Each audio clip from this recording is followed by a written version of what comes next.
Akriti Bagwe, and Purnima. Please join us here for the opening ceremony.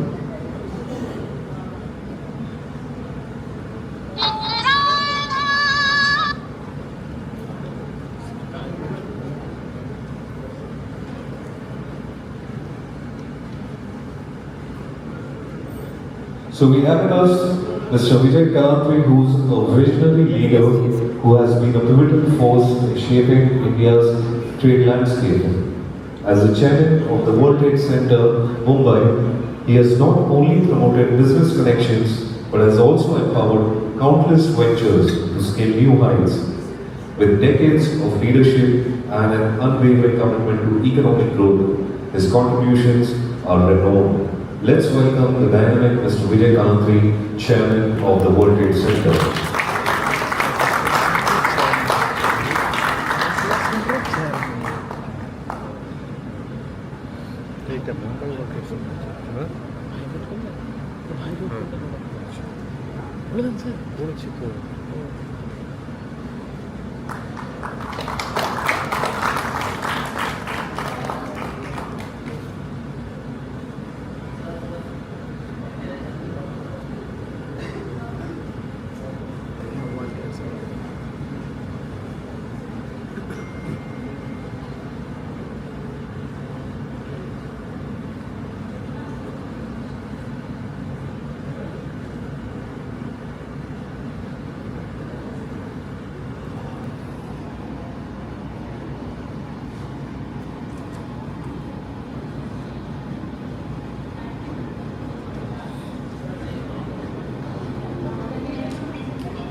Alright, and to kick off our gathering, we have two exceptional personalities who set the tone for the event. I'm going to request Ms. Save Medha and Ms. Medha to please join us here on the stage. Their grace and expertise will guide us through this wonderful occasion. Thank you. And to start with, thank you, Nikhil, our anchor for the day, hosting us very gracefully. Thank you so much. I would like to thank each one of you present here today for joining us for this conclave. It's made a lot of impact. And I hope each one of you go back to the business discussion, the business opportunity, and make success out of it. Our total motto of this event was not networking, but people should actually have a business discussion. We have NGO stalls put up, so I would request you to interact with them, see how you can collaborate. There are CSR heads, corporates, individuals, trusts, and foundations. So thank you everyone for joining us today. Now I would like to call upon Ms. Medha from World Trade Center to help us curate this event very gracefully. Good morning to everybody. Chairman of WPC, Dr. Vijay Kalantri, our Executive Director, Rupa Naik, our Director of Operations, Akriti, and all the NGOs, the CSR heads, and thank you for coming here. The very fact that all of you are here is a testament, I see, of the CSR policies that we are all joining hands to, make some changes in our community.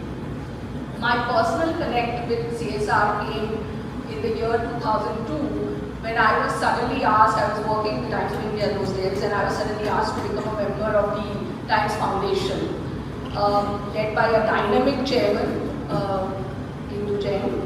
And what I saw in the next 4 years was how all the NGOs were coming on the same platform, discussing policies, discussing projects. So sometimes I would say that, media heads who were literally enemies of each other, but would come in the Times of India boardroom because there was a common goal of doing something good for society. Cut to 2023, I'm now working with an equally dynamic chairman, Dr. Vijay Kalantri, and his job, his idea to me was, don't just connect with the NGOs and CSR heads, come together and see what we can do jointly. Don't just do events, but see what you do after the event. So I'm so glad that we are on this journey together. My advice, if at all, to all of you would be, at the end of the day, would you like to see what kind of resource mobilization we can do jointly? What kind of advocacy work we can do jointly? And I would say that the World Trade Center would like to be that platform if we together come and think of some projects together.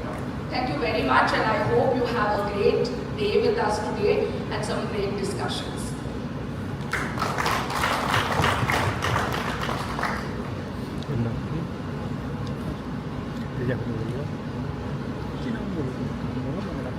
Alright, so we have our Game Changer Conclave, which is going to be in association with our partners. We have the head held high. Can we have a big hand for all our partners? Everybody?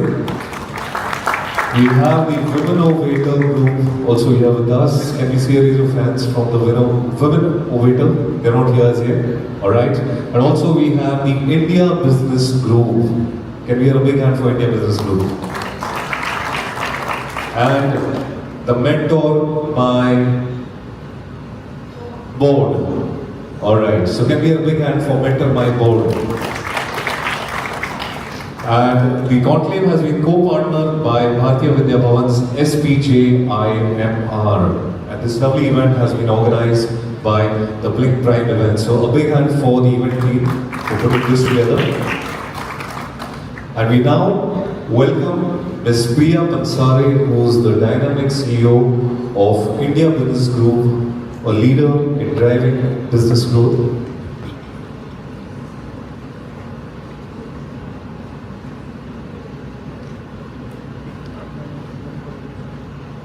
We'd like to thank Satish Sanadi, the founder of Satish Raj Foundation, and they are the title sponsors for today.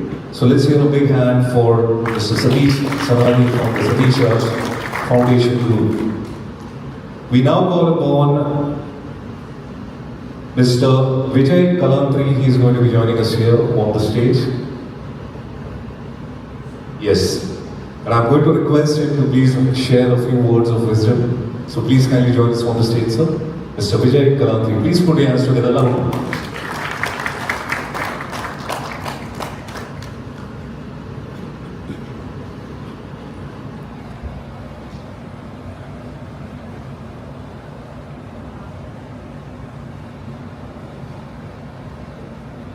Good morning, everybody. Pleasure to work with the leaders. But as I said, we always believe that we should coordinate with all the other organizations. Of course, CSR, we talk about NGO, other trade bodies and other bodies. We have been conducting various programs on these lines.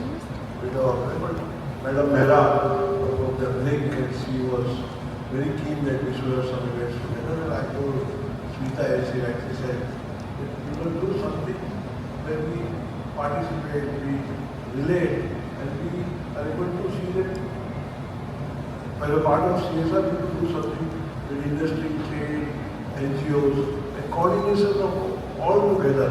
Because only doing one way and no way. I will give money, but you will do nothing. I should know how that money goes, where it goes, how it's spent, and how does it benefit the people at large.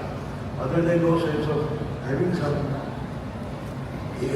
program by just giving money, because we know how we give money to the government, what happens, we don't know. That's why CSR is about now 30,000 crore rupees across the India. 2% of the under CSR, if you employ people, the new scheme has come out, if I employ people for 1 year, I can use the CSR funds for that. So, that's one of the areas where government wants to see that more employment is generated. And that is one new angle to all this. So, we all corporates together to see how we create employment and how do we involve youngsters and educated people, graduates and all, to work with us towards the NGO. Rather than they working for our organization. Those CSR, we employ them, they should work for the NGOs and they should work for the society at large. Rather than working for the organization. Then it doesn't have the purpose, like many of the organizations in our corporates, use their CSR funds for their foundation, for their schools, for their college, or their medical treatment of their staff, That is very simple. That is not the right CSR. CSR is to use those funds for others and society at large, rather not only for yourself. I think this is my thought process. It may not be the thought process of any organization, but I see when they have given a lot of funds, I said, these 100 crores will be available. We have given to our hospital only, we have given to our organization. So that you are doing it for your name.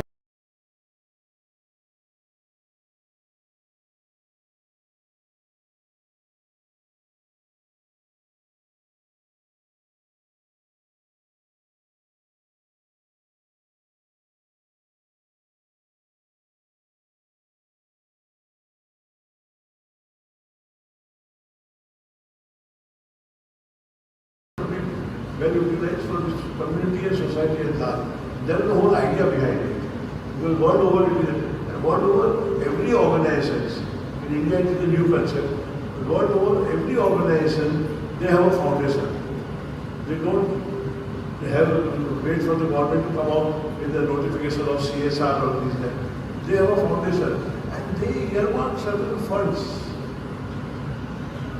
Then for the community, for the society, and substantial fund. You see any organizations in USA, any organization otherwise. Yesterday, day before yesterday, Prime Minister spoke in USA and how we are trying to work for the society, what we are going to do for society, what is our plan for the society. He made a very elaborate speech of 1.5 hours in US day before, how where India stands, how the people of India stands, and what I am doing for Indian people. How I want to uplift them, how I want to uplift my community. Completely large eco Prime Minister's spoke. And on the same line, I feel that Indians should learn that we should not wait for the government to tell us what we should do for our community, our society. We should do ourselves. And I'm happy that you all organizations, you got together, yourself, our World Trade Center, and IBT, Ria, then Purnima, many people. My colleague Rupan has already does CSR. No, but and if I give her the checkbook, she will finish it by evening. No.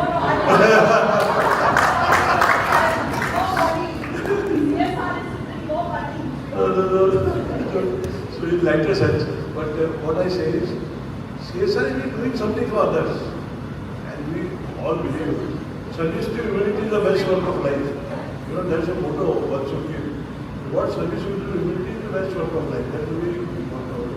Like our World Trade Center also said, prosperity through trade. So if you don't do prosperity through trade, you can't give money to the community. So first you want, then you give. So that's the way we work. I'm very happy to all of you together. Oh, come on to some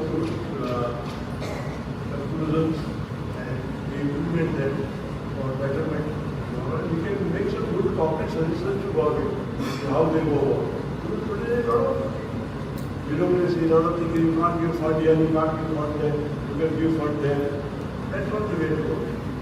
Like in our case also, many people say you can't give fund to police, you can't give, that's not a notification. I said, we are giving it for community. Let them disallow. That does not make a difference. So I feel that this is a cause where I live, that the last thing, and that we should do it. Rather than we waiting, the government will allow or not allow it. My friend is also here, Nirmala. She was the mayor of Mumbai. Since then I have been working with her. And good friend. But she is also doing a lot of CSR work, she is doing a lot of skill development and CS. That's one of the programs in Dr. Center of skill development. We have to continue doing. But mainly like in skill where the last mile money is used. In your skill development and other sectors, you must see that people who you train, they get employed. And employment should be assured. That was the last program which I attended, where we discussed on it. And that is done, you achieve what you want. Otherwise, you will not remain on people. I hope you all WTC tie up and do something for tomorrow and for everyone. I wish you all the best and thank you for inviting me. So much for Subhankar sir. I would Shilpa ma'am and Ms. Akriti Bagwe also to join us. Just for one group picture and felicitation. Third one group picture.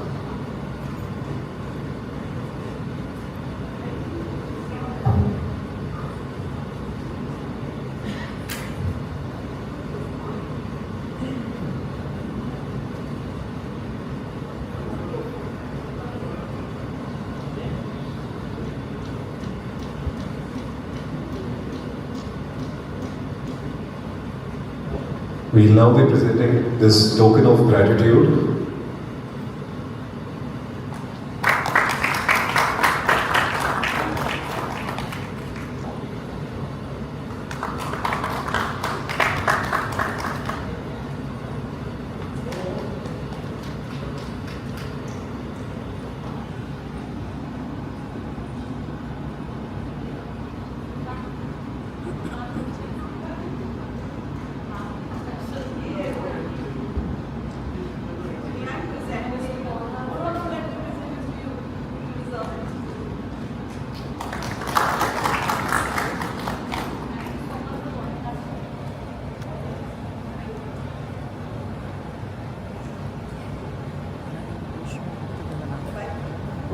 We are running a skill center.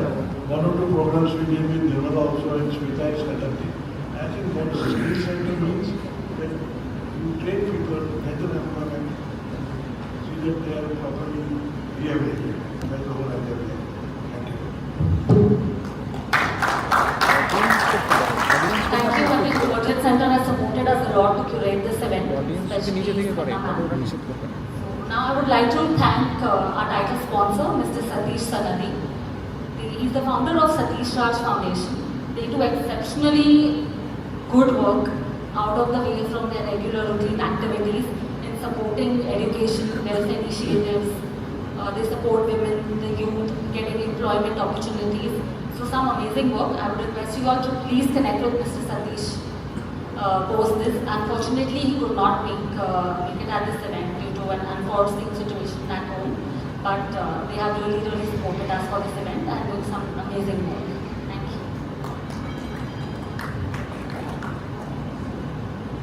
you. Alright, so we now start the session. First up, I'm going to welcome the dynamic CEO who's right here in front of me. She is from the India Business Group and she's a leader in driving business growth and fostering potential collaborations. With a sharp acumen and visionary leadership, she continues to make a significant impact in the world of business and trade. Please join me in welcoming on stage Ms. Priya Pansare, the CEO of India Business Group. Let's hear a big hand.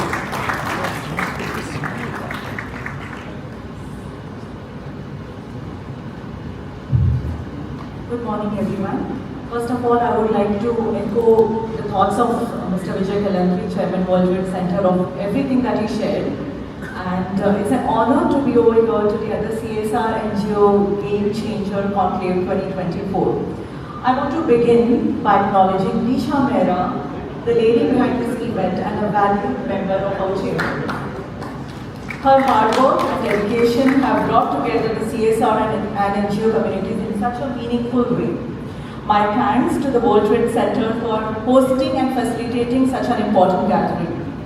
As the CEO of IBG, I want to say this initiative has stirred up many ideas in my mind.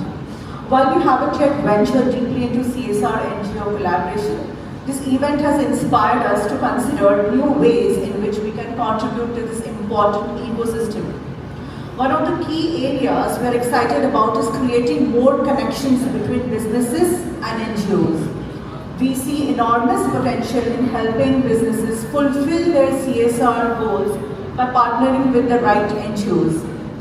Moving forward, we at IBG will look to use our networks to facilitate these meaningful partnerships. We have around 80,000 of members in our chamber and an active of 25,000. So imagine the potential we're talking about when we talk only about CSR and NGOs here. Another area we're considering is providing capacity building support to NGO through these workshops and training. I honestly feel workshops and trainings will be an important and integral part to support this ecosystem. We have done this successfully for businesses, and now we believe can bring the same expertise to NGOs, help them scale up to the most impactful effectively. Another idea that has emerged from this event is the role we could play in advocating the CSR-friendly policies. By engaging with the government, as Mr. Kalantri also just now mentioned, we could help ensure that both businesses and NGOs will benefit more from such streamlined and supportive regulatory environment. In closing, I look forward seeing how we all can work together to make CSR initiatives more impactful, and I'm eager to play a role in this, and I'm confident that events like this today, we can build a better future for businesses and NGO together. Thank you. Thank you, ma'am. Thank you so much.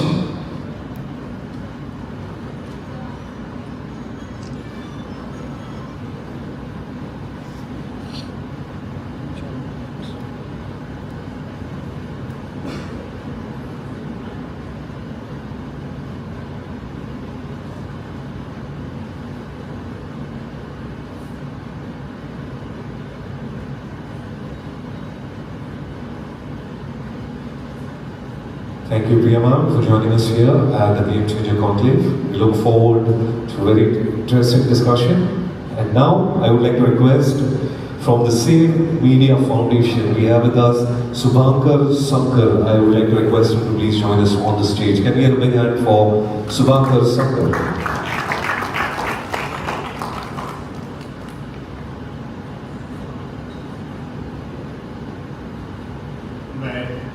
तो हिंदी में बोलने की कोशिश कर रहा हूँ क्योंकि थोड़ा कंफर्टेबल रहेगा सबके लिए।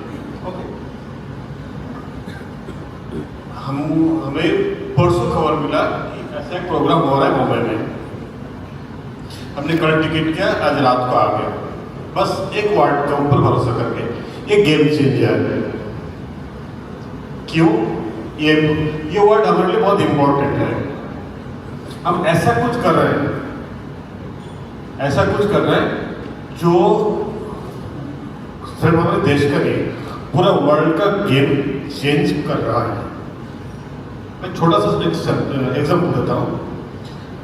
सेव मेधा फाउंडेशन एक्चुअली क्या करता है, कैंसर लेके काम करते हैं। कैंसर लेके मैं चलो नर्वस हो रहा, कोई माइंड नहीं करता, ठीक है, क्योंकि इतने बड़े बड़े लोग सामने बैठे हैं। मैं थोड़ा कंफर्टेबल होने का कोशिश कर रहा हूँ। तो कैंसर लेके बहुत सारे ऑर्गेनाइजेशन काम करते हैं, हॉस्पिटल्स काम करते हैं, हम भी काम करते हैं। उनमें और हमें डिफरेंस क्या है? हमें और उनमें ये डिफरेंस है कि वो जब छोड़ देते हैं, डॉक्टर्स केमोथेरेपी, रेडिएशन, सर्जरी करके जब फेल हो जाता है और कोई होप नहीं बचता है, तब मजबूरन छोड़ना पड़ता है कि भाई ये घर लेके चले जाओ और कुछ नहीं बचा है। तब पेशेंट हमारे पास आते हैं।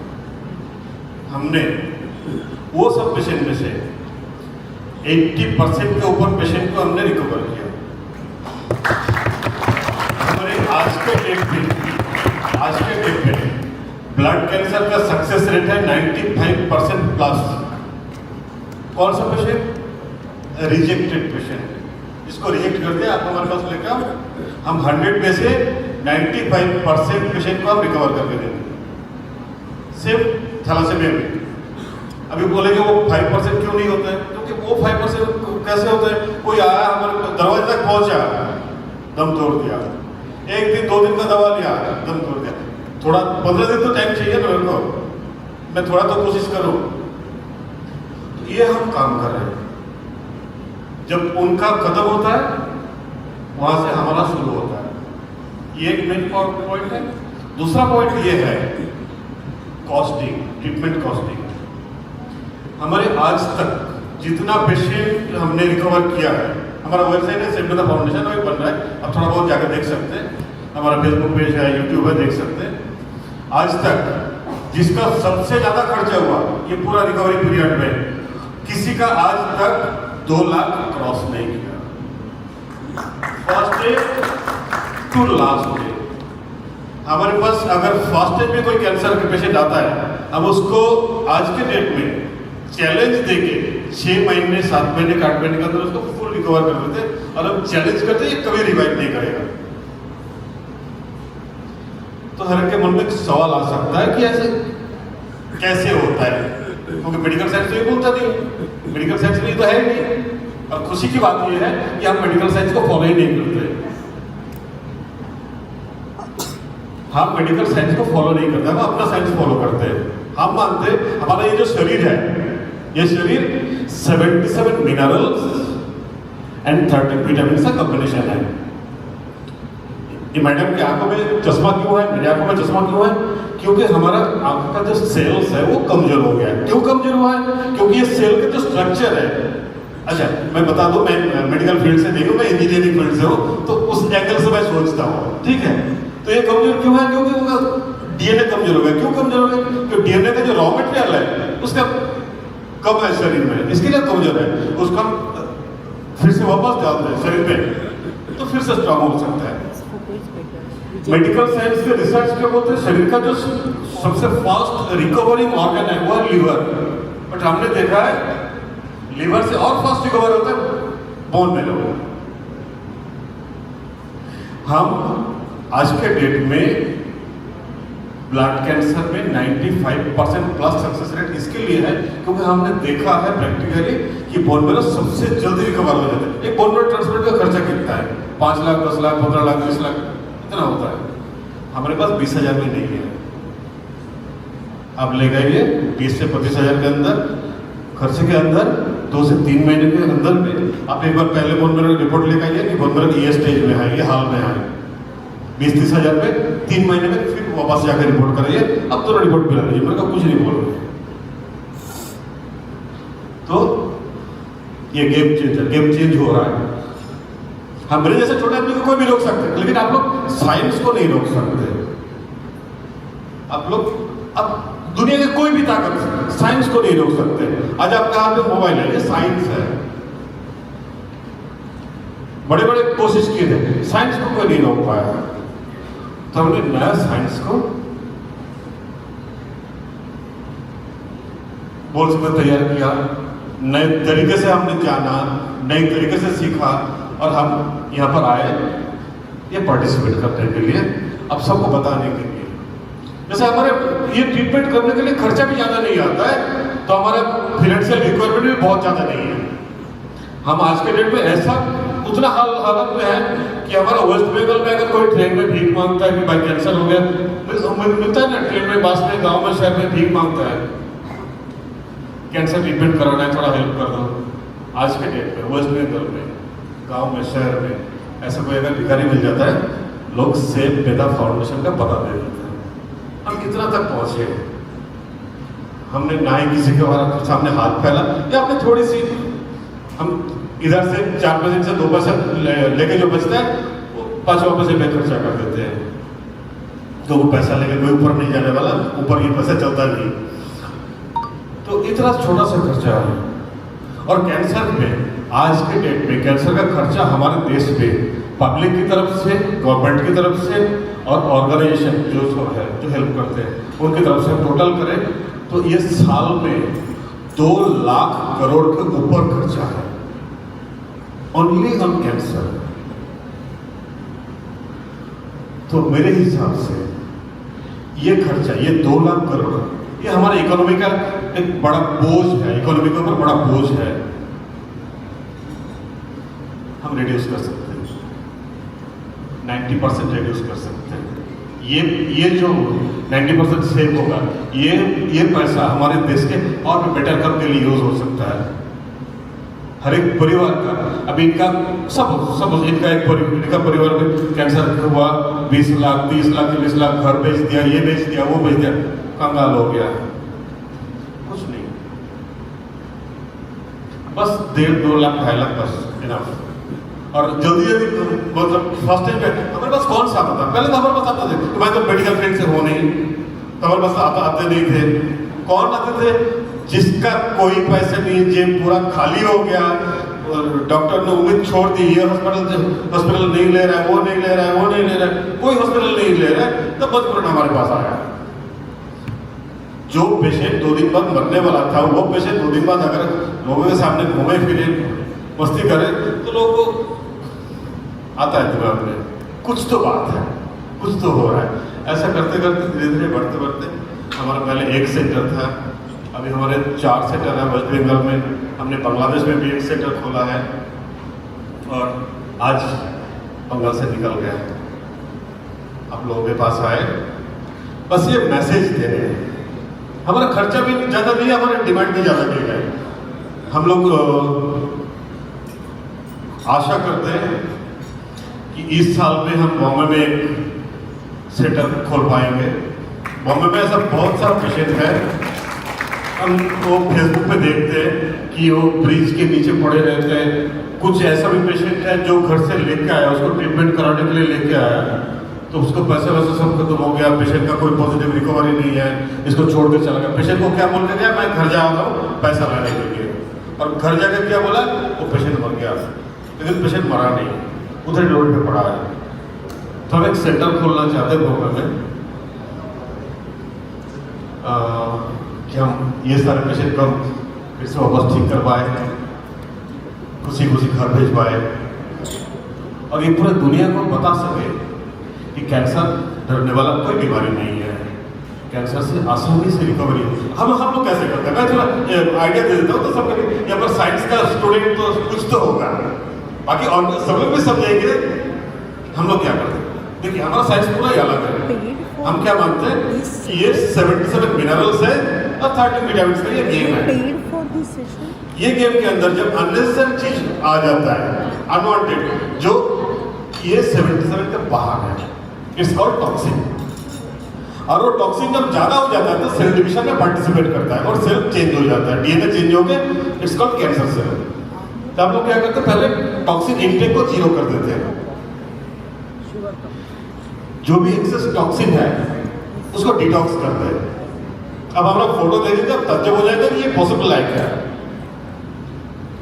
हमारा कुछ 1-2 फोटो, क्योंकि वो थोड़ा खराब फोटो आता है ना कैंसर पेशेंट का, तो वेबसाइट पे फेसबुक पे नहीं दे सकते, वो ब्लॉक कर देगा, बैन कर देगा। तो मेरे मोबाइल में देख सकते हैं। हाँ, और तो टाइम ज़्यादा ठीक है। तो ये पॉसिबल है। हम क्या करते हैं, डिटॉक्स कर दिया, और डिटॉक्स करने के बाद क्या देखते हैं, सब उस हाथ में हुआ था, तो यहाँ पर ये डैमेज हो गया था ना, वो डैमेज पार्ट निकल गया शरीर से। अभी एक मेरे फोन में ब्रेस्ट कैंसर है, 64 इयर्स का लेडी है, एक ब्रेस्ट इतना बड़ा हो गया था, उसको बोला अभी इसको केमो नहीं सर्वाइव लेगा, तो सर्वाइव नहीं करेगा, सर्जरी नहीं हो सकता, कुछ नहीं हो सकता, घर लेगा 2-3 महीने जो भी बचेगा, उन्होंने बोला 6 महीने का ठीक कर देगा। इतना बड़ा ब्रेस्ट हो गया था, उसको धीरे धीरे साइड से सारा खराब जो भी टॉक्सिन मटेरियल था धीरे धीरे निकल के अभी दोनों ब्रेस्ट ऑलमोस्ट सेम आ गया। 64 इयर्स का, हमने 90 इयर्स का, 85 इयर्स, 95 इयर्स का, लास्ट 90 इयर्स, 85-90 उनको भी हमने ठीक किया है। छोटा बच्चा 1 साल 1.5 साल रेटिनोब्लास्टोमा आंखों का कैंसर हमने ठीक किया है। होता है, हो सकता है, इट इज पॉसिबल। हमको पूरी दुनिया को यही दिखाना है, हम लोग को हम यही बताने के लिए आए हैं, इट इज पॉसिबल। कैंसर कोई डरने वाली बीमारी नहीं है, और जो 5 बीमारियां सेम ऑलमोस्ट वैसे ही है। जल्दी जल्दी पकड़ा जाए, जल्दी जल्दी आप टेक केयर करें तो आराम से 5-6 महीने में 100% क्योर हो सकते हैं। कुछ खर्चे का बात नहीं है, 10-20 हज़ार 20 हज़ार खर्च आएगा, अगले स्टेज में पकड़ा गया। क्या करना है, शरीर को डिटॉक्स करो, एसेंशियल मिनरल्स और विटामिन से फुल करो, शरीर को बैलेंस करो, बस। Thank you. अगर कोई किसी का कोई क्वेश्चन है तो पूछ सकते हैं। Okay.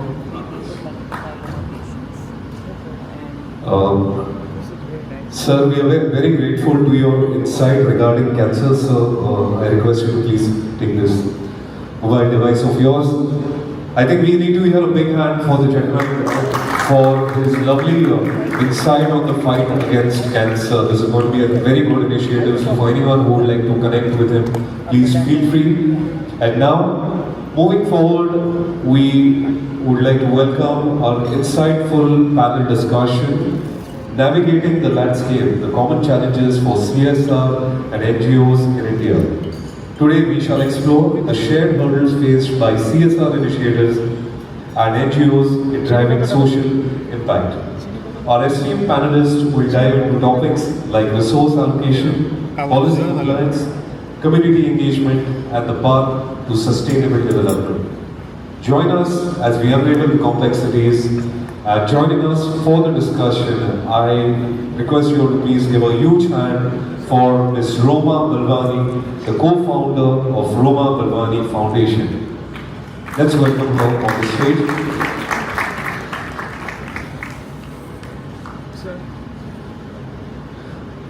She's going to be joining us. She's the co-founder of RB Foundation that nurtures and advises purpose-driven brands. She has had a long-standing tenure as a senior management professional for over 4 decades in the corporate sector. She was part of the CSR and Diversity Councils of Mahindra, and currently she is a pro bono CEO of Indian Deaf Cricket Association. And she also mentors leadership teams. Let's give a big hand for Roma Balwani. Next up, joining us, we have the co-founder and director of Start Easy Foundation, Mr. Laveen Mirchandani. Let's welcome him on the stage. Their programs are supported by various state governments and some of India's largest corporations as they are effective, scalable, low cost, and aligned to the UN's SDG number 4 and India's National Education Policy 2020. Thank you. Joining us next, we have Dr. Tanoj Kumar Meshram, who is the Associate Professor, the Public Policy Department of General Management, Chairperson, Postgraduate Program in Development Management. He holds a PhD in Social Policy from the Brandeis University, Massachusetts, USA. He also holds a double master's degree in arts from Brandeis University, majoring in social policy at IIM Ahmedabad. So welcome to the stage.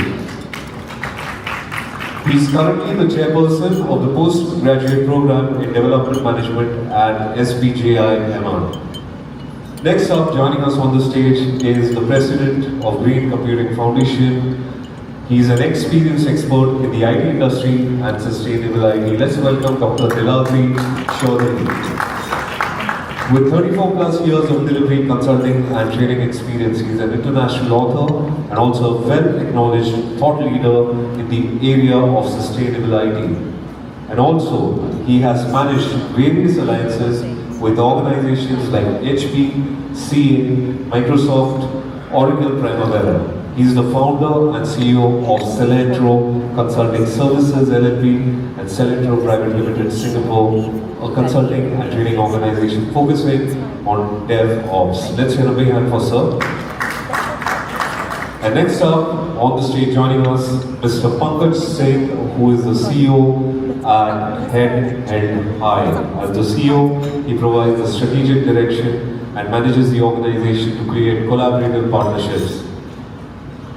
He'll be joining us on the stage. Pankaj believes in the vision of equitable India and in enhancing the social and economic mobility of marginalized rural communities. So it's going to be over to these lovely dignitaries for the next 30 minutes.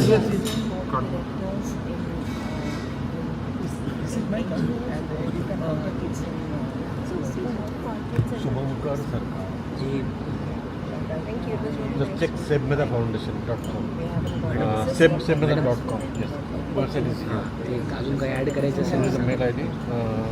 Good morning, everybody.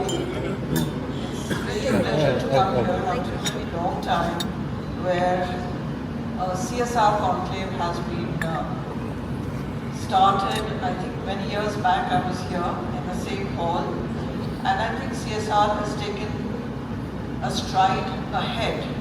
And today it's become so pertinent a topic because we have moved from CSR to ESG, we have moved to business responsibility, and I think those are the questions and those are the solutions that I'm sure my esteemed panel will share with you. But just to give a start to this conversation, I was just looking to a recent study which was done by a Wharton professor, and it was really heartening to note that CSR spends have increased since the announcement of the mandatory 2% for corporates. This has actually brought a lot of focus by every stakeholder, including the beneficiary, on how the CSR has been, how the CSR is being spent, how is it impacting the society, and what can we do to make sure that the ultimate beneficiary has a long-term gain from it. Companies today have spent over 15,000 crores in the last financial year, an increase of 5% over last year.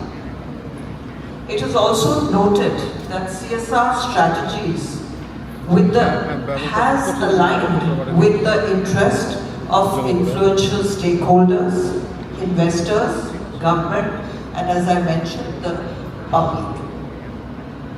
Two social causes have been the focus areas. Education, almost 35.6%.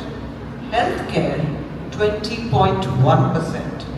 The second tier of projects happening, rural development, which I think needs more attention, is 6.1%.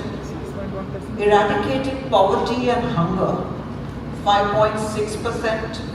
Environmental focus is at 5.2%. The remaining social causes, almost 22 of them, collectively account for only 27%. And you would be surprised to note that the CSR projects, the large ones, are implemented in 4 states. Maharashtra, 25%, and Tamil Nadu, Gujarat and Karnataka, 9%. Almost 85% of the projects occur in less than half of India's states. Most of these are implemented directly by the companies through their CSR teams, almost 52%. Or they have their own corporate foundations, which is 6%, and 39% through NGOs. I think that is the conversation I'm sure my distinguished panel will touch upon. The time the CSR law was passed, 176 million Indians, which is more than half the US population, lived in extreme poverty, despite India having macroeconomic growth. And we are headed to be an economic superpower. Another dimension we should consider is social impact. There's growing discussion on legislating ESG disclosures. While in the US, CSR can support ESG investments, however, in India, the main issue is climate risk. We will have some insights on that as well. Recently, the finance ministers announced a very good initiative, which is the internship program for unemployed youth between the age of 21 and 24. And they have given direction to the Ministry of Corporate Affairs to look at guidelines that how CSR funds can be allocated for internship, basically to boost employment opportunities for the disadvantaged youth.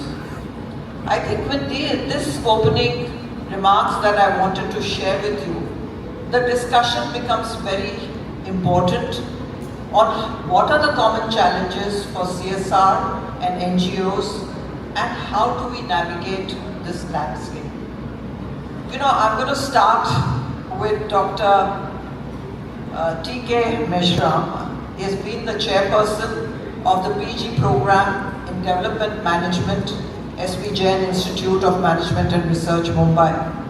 And I think his input that we will get will give us an indication of what today the youth is looking at. What is it that the youth can contribute to society?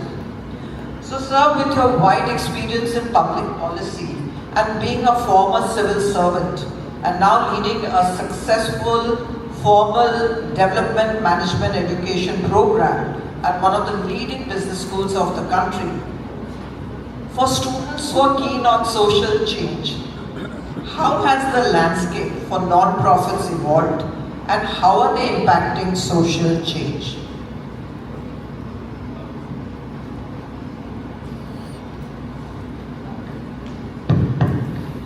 Thank you, Oma, and thank you for inviting us to this panel.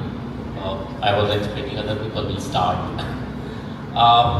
So the landscape for, I would call it a sector, social sector, has evolved in a very interesting way.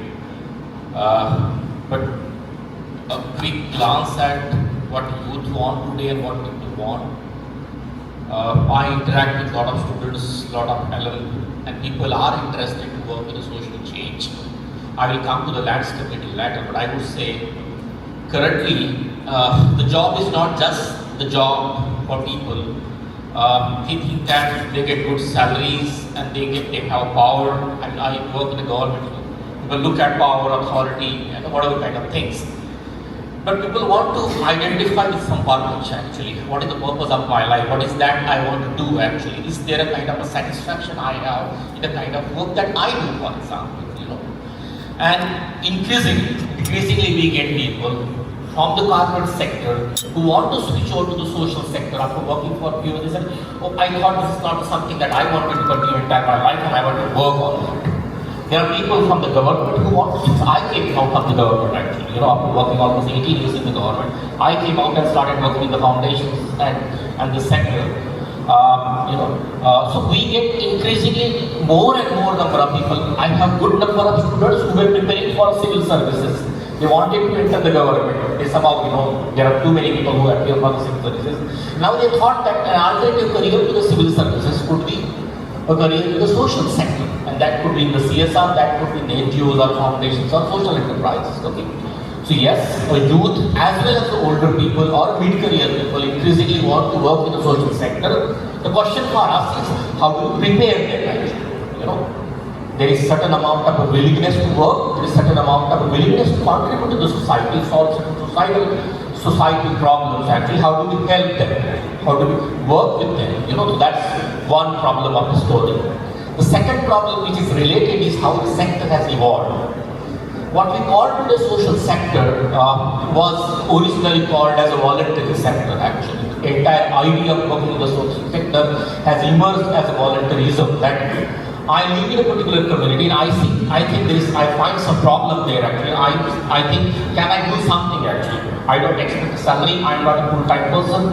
You know, if the problem is a little bigger, I gather a few more friends together or whoever they are, and we try to do something locally, right? So that local voluntarism is a crux of the social sector actually. A selfless voluntarism where we don't expect a return. The scale increased, the complexity increased. People thought that no, part-time will not work, volunteerism will not work along with their jobs and the businesses. They need to give full-time. Salary scale, professionalization increased, more and more skills were required. Assets were required, offices were required. You required donations actually, right? Now from where the donations will come? From individuals. So the next set of evolution came in this thing is individual donations with NGOs actually, where now I say I want to contribute to the society, but I can't work. Can I pay some money? Can I give some donations? These are the kind of socially minded people. They started giving donations, and you have the next set of NGOs which came based upon individual donations based NGOs. It is very interesting paper by Ismail and Kamath around how these things have evolved actually, for example, you know. And from the individual donations we go to then what is called basically institutional donations, the next stage. The moment institutional donations came with a certain amount of a quid pro quo, this is what we want if you give a donation actually. This is what we expect. So the volunteers were supposed to work closely with the community, understand the communities well, understand their problems well. They had to listen to the people who sat in the air-conditioned room in South Bombay or Nariman Point and said, okay, tell us what you want to do. Okay, right? And that funding tied social interventions came, and the next level of you find an evolution comes is a CSR. You know, evolution comes in the CSR, when the corporates themselves are directly, instead of giving donation, they are directly entering the sector which is mandated by the policy. That's the continuum we find. And even today you will find volunteer-based NGOs who say that they will not accept institutional donations, they only are individual donations. Then there are institutional donation-based NGOs, and then there are CSR. That's the landscape of the sector that we find. And you find people, and we need a people of this different kind in the sector. Why? The problems are complex, problems are diverse. India is a very big country, there are different kinds of people. There is a good amount of diversity, inequality and hierarchy. And we need sectoral diversity here, and organizational or institutional diversity here. The interesting thing which can happen, and I think in the beginning when this event started, it was mentioned that we need both. We need the people who can put their money there, and we need the people who can actually work with the communities at the grassroots level and are more closer to the communities, right? So NGOs therefore are a very important part of the sector. The CSR cannot be substitute to the NGOs actually. CSR at most can be the facilitator and a supporter of the sector rather than actually at the core of the sector. Today's CSR sector is at 30,000 crore, which means for last 8 years or 10 years, a good amount of money has come. Almost 2 lakh crore around that kind of money has come in the sector, which means sector is expanding in terms of the money which is infused in the sector. Might be that individual donations have gone down. Might be that people who were giving their time, talent, energy instead of receiving money, their proportion has gone down, corporate voluntary might have gone up. So what do we need now? We have more money, and that's where my role comes, where I head a program. This build the capacity of the people who are working in the sector. Okay? Do people have capacities? Do organizations have capacity to design good intervention, to do the situation analysis, to understand what is this problem we are trying to solve? What exactly is the problem? What are the structural issues involved there? What are the immediate issues involved there? What was the past? What will be the future? What can be the solution there? So how do we do the situation analysis? Certain amount of research. How do we design interventions? Certain amount of a theory of change, or a long way, what you call it, okay, in donor applications. Okay, certain amount, how do we implement the programs well? We have a good programs, can we do good implementations? And then how do we do good monitoring and evaluation or impact assessment at the latter stage? The spectrum of what we call a cycle in the program design or kind of a things, this is the capacity which is not naturally available in the sector. I joined this program as chairperson February 2022. Around 175 students I have interviewed, and they are currently around 100 students we have. They come around average 10 years experience in the sector. We put lot of money in their hands. Crores of the rupees go in their hands as they head the programs. They are managers, they are leaders, they are trustees, they are CSR, they get all the kinds of people. We put crores of the rupees in their hands without building their capacity. Without building, I'm talking about big corporates and the grassroots NGOs, both situations the same. Why? Organizations can't give time, can't spare them to build the capacities. They say, we don't know how to do situation analysis. Nobody taught us how to build a theory of change actually, right? How do we manage the program? There's one more change which happened in the sector, if you have noticed in the last few decades. When I was young, 2 or 3 decades before, I have a couple of minutes. 2 or 3 decades before, people who were entering the sector were mostly what we call them social workers. Bachelor of Social Work, Master of Social Work. Tata Institute of Social Science, in Mumbai, Nirmala Niketan, Madras School of Social Work, Delhi School of, these renowned social work schools, or people who studied sociology, philosophy, anthropology, history, they used to enter the sector coming from social sciences and humanities background, and they were trying to figure out how do we solve the community's problem with the help of communities. Last 1 decade or 2, we got engineers and MBAs into the sector and also occupied leadership positions. Right? Now we have an interesting thing now. Because the sectoral complexities have gone up, the funding levels have gone up, the management problems have become more difficult. So social workers say we need to build our capacities because we have not studied management. And that's how they come to us, because we teach them management, which is very contextualized to the social sector at SPJ. In my program, but it's postgraduate program in development management. One set of people. The second set of people, those who are engineers engineers and managers who have directly entered the sector and learn on the job, whatever sector is, they say, sometimes it happens that we don't understand the language of the sector. Those, language, vocabulary, philosophy, principles, ideologies, politics, we don't understand it. After some time, I thought I should build my capacity, and they come to our program. Because our program combines both development studies and the management together. So we have both the kinds of people, and they need to build their capacities. Some of these people have gone to the college immediately after their undergrad, right, which was 21, 23 years. Now they are 35, handling very important portfolio. They said, now I know real life problems. Now I'm facing these problems. How do I solve them? Should I go back to the school and build my capacity? I would say that's the kind of landscape evolution of organizations, the evolution of human resources. You can see a kind of a pattern there, and that's the kind of a capacity of the organizations and capacity of the individuals that we need to build upon. I will take a pause here and I can take questions and try to stay.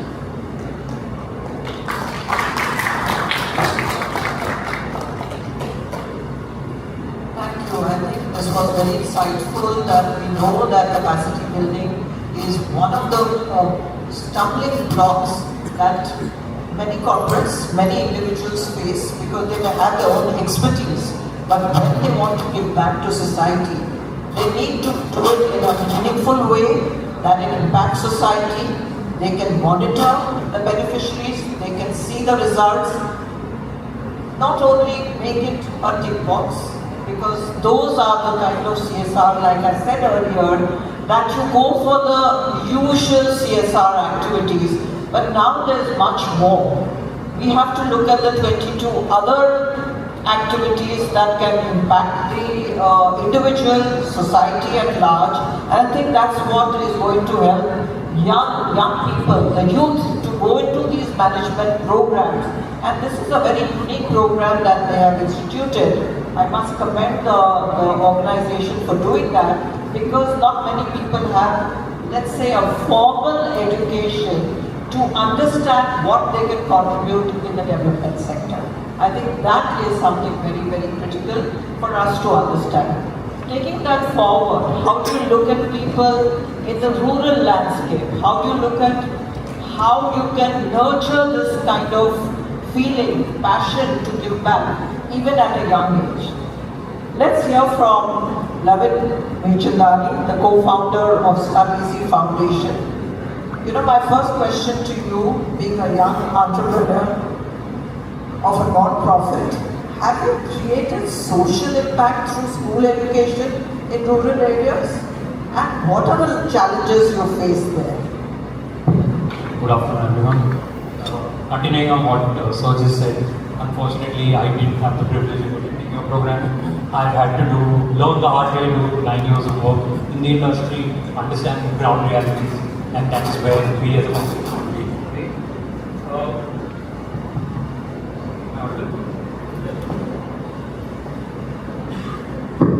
Sorry. In terms of impact, we've largely impacted 5 lakh plus students across the country in 11 states, teaching students in 6 different languages. And I mean, leaving everything quantitatively aside, right? When I was to look at it as a qualitative perspective, when I remember the first year that we started operations in a village in Maharashtra, we visited one of the schools. And this particular school had 3 classrooms catering to 5th grade, 6th grade, and 7th grade, but one teacher catering to all 3 grades at the same time. So what we saw was 10 students from 5th grade, 10 students from 6th grade, a few students from the 7th grade, attending one lecture in one classroom where this one teacher was catering to all of them at the same time.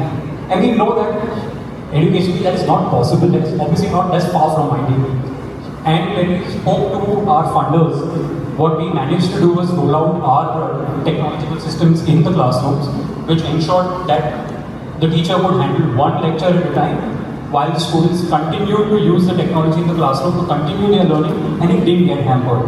What we saw immediately after that was a large number of the female students that had dropped out of the school because they thought they weren't receiving a quality education enrolled back, which is the kind of impact that we are looking to generate, because we understand that the sector has grown a lot, so a lot of people are getting numbers, But besides the numbers, what is important is the qualitative impact that we are creating. Getting female students back into the classrooms, getting students educated not just on the fundamentals of the curriculum, but going beyond the curriculum as well.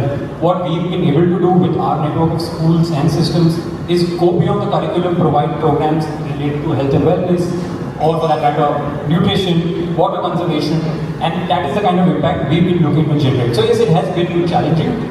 Largely, if I was to look at it from compliance perspectives, governance perspectives, government requirements in terms of documentation keeps evolving, but we've been ahead of the curve that way because we have a very strong team on ground, and they've helped us to collect enough data to create MISs which are important for us, which obviously then go up the vertical towards the corporates for their reporting mechanisms, and that allows us to evolve with the changing requirements from the regulatory perspective.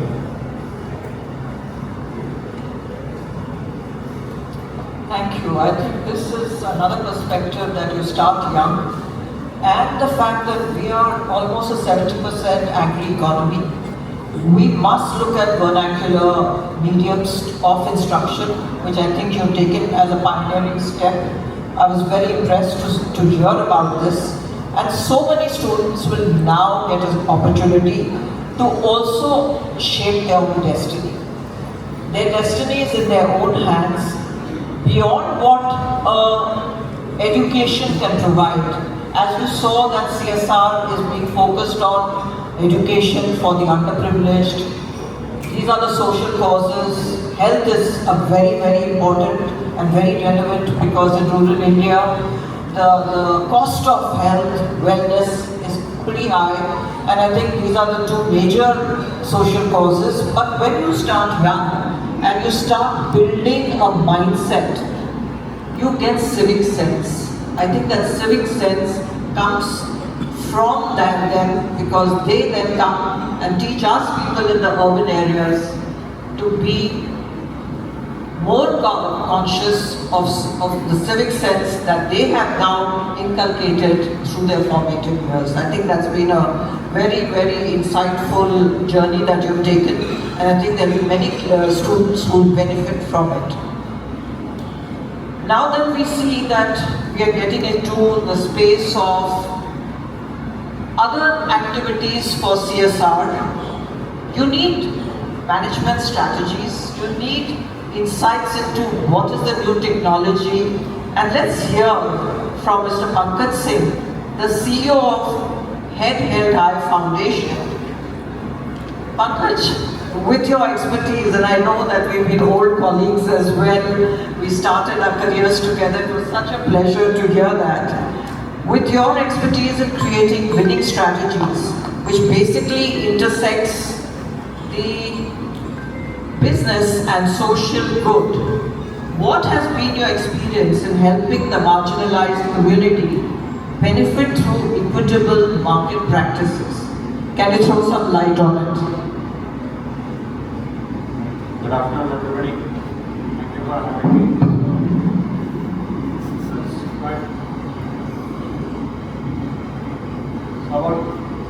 There are a couple of things to unpack in this. So, equitable markets are marginalized, and in a country with kind of patchy state capacity, with no political connotations, we have to look at markets to look at people in poverty, address them, and I keep talking, and I don't know if we can have a conversation on this later, but development economics versus the economics of development. So we are a firm believer in a very capitalistic NGO view, if you would say, and we believe in the power of markets to drive economic prosperity. So when we look at marginalized, it takes nuances. I think when we come into the social sector, the nuances are very important. So people use the word marginalized. So what kind of marginalized we deal with? So we work with households impacted by extractive mining.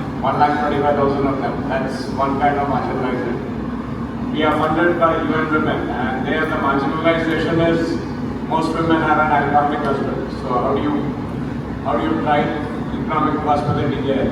Then we look we developed a program for UNDP on education to work transitions. And we thought that youth in school are better able to engage in markets, right? But we found education to work transitions is a huge issue. People don't come into markets with the same kind of access and privilege that we have.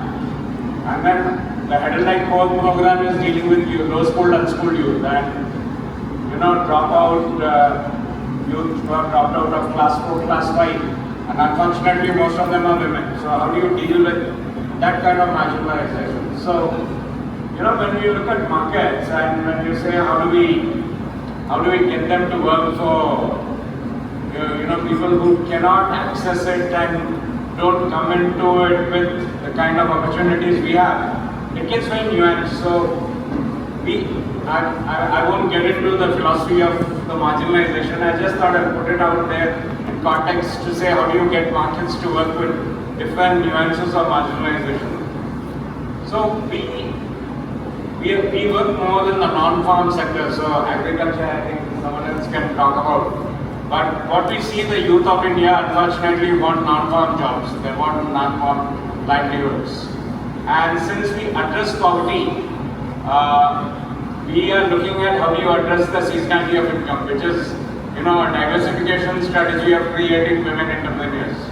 So how do you create market linkages for that? So when you look at the non-farm sector for youth, we are increasingly coming to what I call a hotspot model, but technically what is called a place-based model. And a biggest example of that is the aspirational district model, where you take a district or a block and create a dashboard and a development thesis on that. So we are looking at place-based models for youth livelihoods, where we are identifying the supply constraints on the supply side. What is it that creates the lack of capability, and on the demand side, what are the value chains that can work for young people?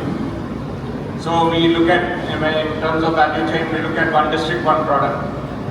Very interesting conversation I had with the state government the other day, and they said, why are you looking at one district, one product? Why don't you look at one district, one brand?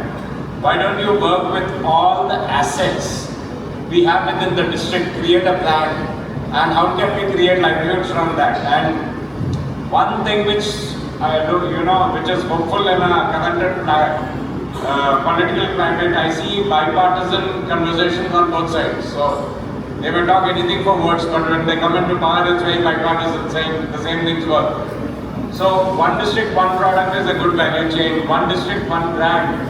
How do you monetize assets? So we are running a pilot program in Nalgonda with the state of Telangana on one district, one brand. How do you get all the asset of all the SHGs and create a uniform brand around it? In Karnataka, we are looking at about 293,000 youth who are not in training or informally employed. And how do you create demand side pillars? So we are looking at digital entrepreneurship, we are looking at hospitality as a sector, retail as a sector, agriculture in terms of the value chains around agriculture. So it's the thing about India is, so I'm basically a supply chain guy. Started my career in supply chain, and the first thing we learned is the supply chain will fail at the last mile, and India fails at the last mile. Everything fails, so at one point you have to create a design on value chains, and other than that, how do you connect people to value chains? So I think Raichur is an interesting case in point. It's an Aspen program, and we are having about 6 value chains on the demand side: hospitality, digital entrepreneurship. We are working very closely with ONDC and NASCOM Foundation to create a digital entrepreneurship model. We are working with a bank to create a cooperative model for women. So the gamut of experiences in India is very large. I think the key thing is which is not very thought about, is how do you unlock rural to rural commerce. And I think that's not looked at enough. We look at, say, how does a tier 3 market to tier 2 and then to tier 1. But rural to rural household, peer-to-peer household within the rural setup is a very important market strategy for us, and so is rural to urban.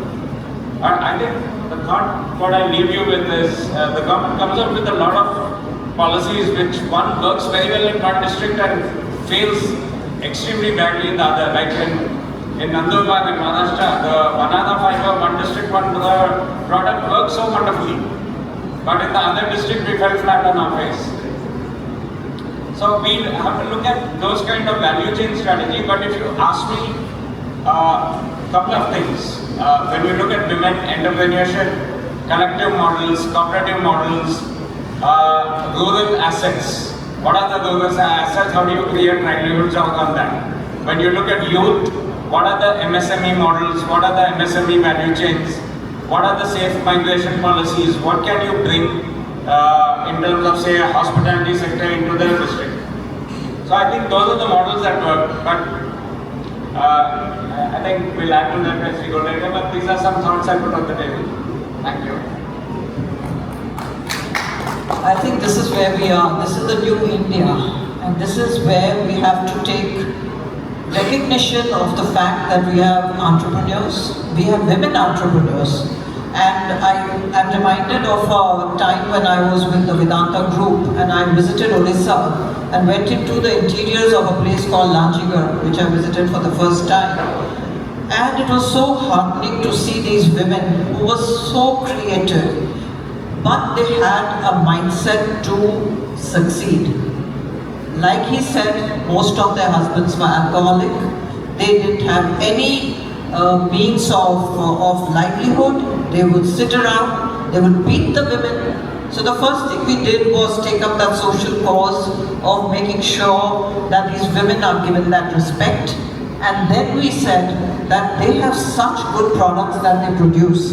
The entire handicrafts that they do, those are one which has to come to an e-commerce platform. But we were seeing small traders coming, exploiting them, trying to take things at a price which would be a throwaway price, then packaging it and then selling it to many, many people, not only in India but internationally. So we said we need to now address this and we need to create a marketplace for them. And like he rightly said, create a cooperative. So we started a cooperative almost 2 decades back, and it was in the interiors of Lanjigarh. You couldn't even take any vehicle there. You had to walk through the woods. You had to walk through, and these women were so gutsy that they said, we are willing to come anywhere, just give us the opportunity. Today I think that project of Vedanta is now independently handled by the cooperative of these women. They are doing so well that when I visited them recently, I was surprised to see the pride of place that they had within their society, the kind of livelihood that has given them so much of credit to their family, to what their children today are getting out of this empowerment that women have got is very gratifying. But you're right that wealth creation comes only when you have the means to do it, and you have to give them those means and the opportunity. And I think that's a great job that's being done here. So thanks, Pankaj. I think that is something that I feel very close to, because women empowerment for us women to go and see how these women can really struggle and be where they are is really humbling to see that. Now we are seeing this new conversations of ESG. We are seeing that there is what is known as the S of ESG, which is social impact. How does CSR landscape actually dovetail into that? What is it that we need to do to make sure that the social impact and CSR are working seamlessly and helping the society to improve? So I think we have with us Dr. Nilatri Chowdhury, President, Green Computing Foundation. And I think we need to have clarity, we need to have focus. So my question to you, Doctor, is CSR a subset of ESG, or is social impact very different from the CSR that every organization does? That's a question many companies are grappling with. that how do they align their CSR strategy to create more social impact and to fulfill the perceived value of the S of ESG. Governance, environment are two other components which I'm sure they are all aligned to it, because without governance, transparency, you mentioned compliance, it's not easy to be able to give that social impact, that importance. So I think let's hear from him. What has he got to say for a CSR strategy and how different it is from a social impact? Thank you, Roma, and thank you, the audience, for being here and the organizing committee. So CSR is more about philanthropy. It is about voluntarily doing things.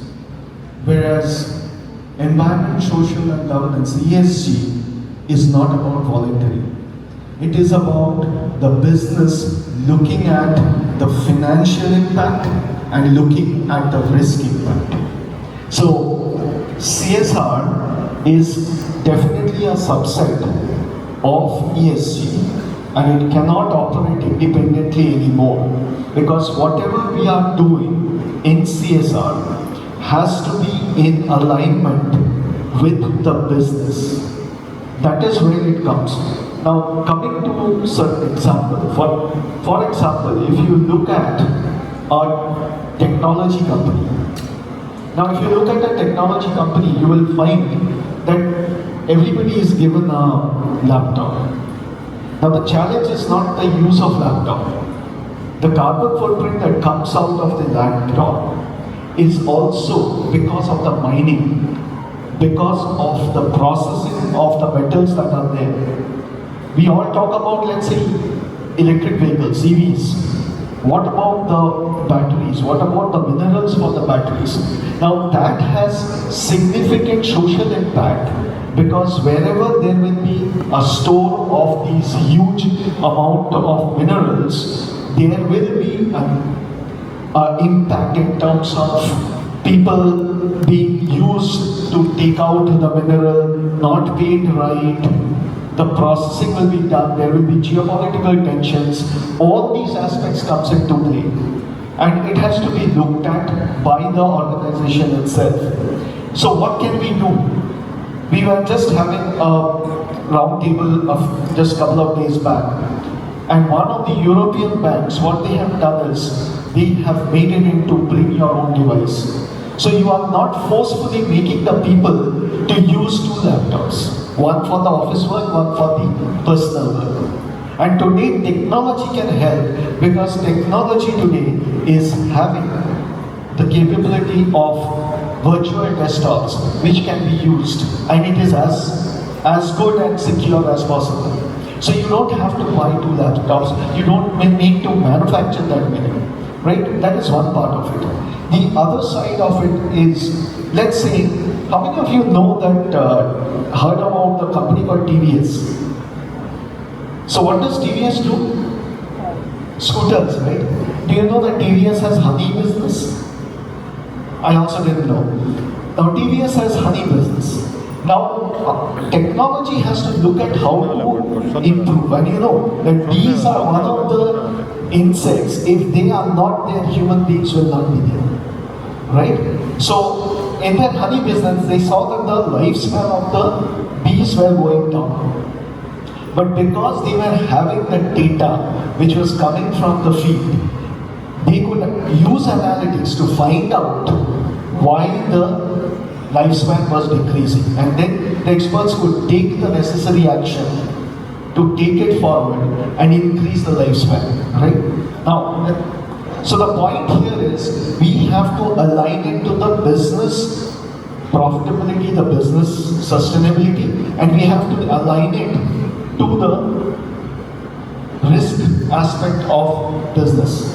So now, taking an example of another big issue is electronic waste. Now, electronic waste worldwide, only 17 to 20% of the electronic waste is only collected, not even processed. Only 2 to 3% is processed. Now, can we just look at it only from the recycling plant area and be happy about it? No, it will not work. The point here is we have to see how to make it happen, and that's where there is a ecosystem that needs to be built, which is basically circularity, e-waste management, procurement, and then the CSR. So if I take the example of the laptop again, I have to increase the lifespan of the laptops. Then only it will not go into e-waste. So if I am doing a technical work, I use a new laptop. My manager doesn't do a technical work, so I can give, once I finish off, I take a new one, I can give it to the manager. Lifespan increases. Once the manager finishes, give it to the admin people. When the admin people needs to change, give it to CSR activities where it can help people to get income out of it or learn using that laptop. So the use of the laptop can increase from 2.5 years to 8 to 10 years.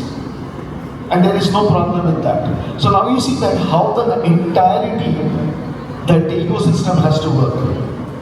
That is how it has to be, and it has to be linked to the overall business goals, right? So we have to think from the ESG perspective. One more reason is because the new regulations that are coming.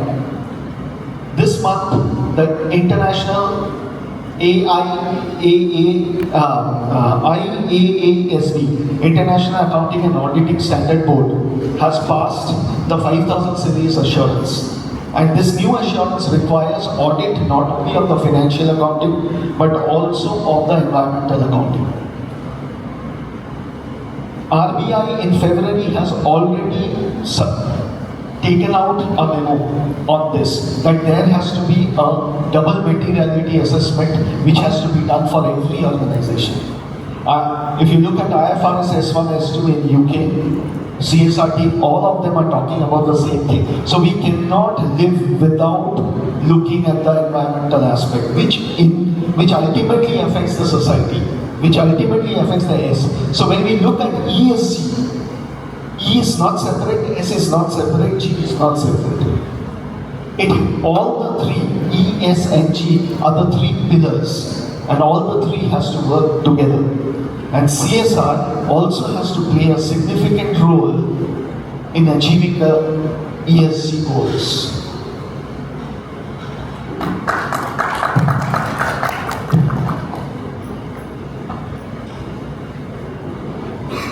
I think that was very explicit and very important, because today our own country has taken a net zero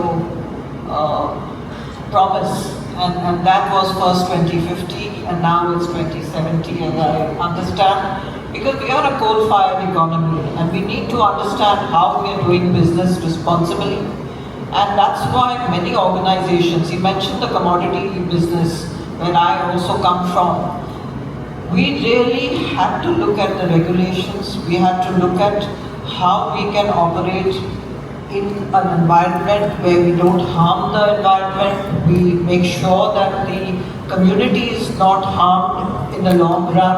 Are we leaving behind a legacy which is robust enough, and the governance mechanisms around it? So like you said, we all operate in this condition of social license to operate, which has become very important. Internationally, people who invest in India, they are socially responsible investors. And when they see India and they see that our supply chain is green, our entire waste is managed, I think these are the new tenets of social impact. But as he rightly mentioned, that environment, climate risk and governance are the two important pillars that will really pivot the social impact that we are looking at in the future for our future generations. I think given that as a cue, it's very important to understand how the government policies, this is for you Mr. Mishra, that how the government policies for CSR has provided an impetus to organization to contribute towards societal issues like women empowerment, skill development, accessibility for disability is what I champion now as a cause, because I run 3 deaf cricket teams. They can't speak, they can't hear, but they are such good products of the sportsmanship that they demonstrate. But how many people know that there is CSR funds allocated for disability sport? I don't think many even know about it. Everybody knows the usual CSR causes. This is one cause which has not been really looked at, and I'm trying to champion that cause as well. But coming back to the question to you, do you see development management education a key enabler for youth to promote or join this development sector or corporate CSR teams to leverage and impact social change with new tools and innovation?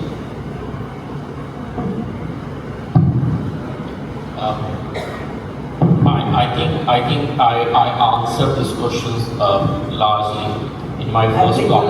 Let me quickly say about your first point, how government policies are contributing.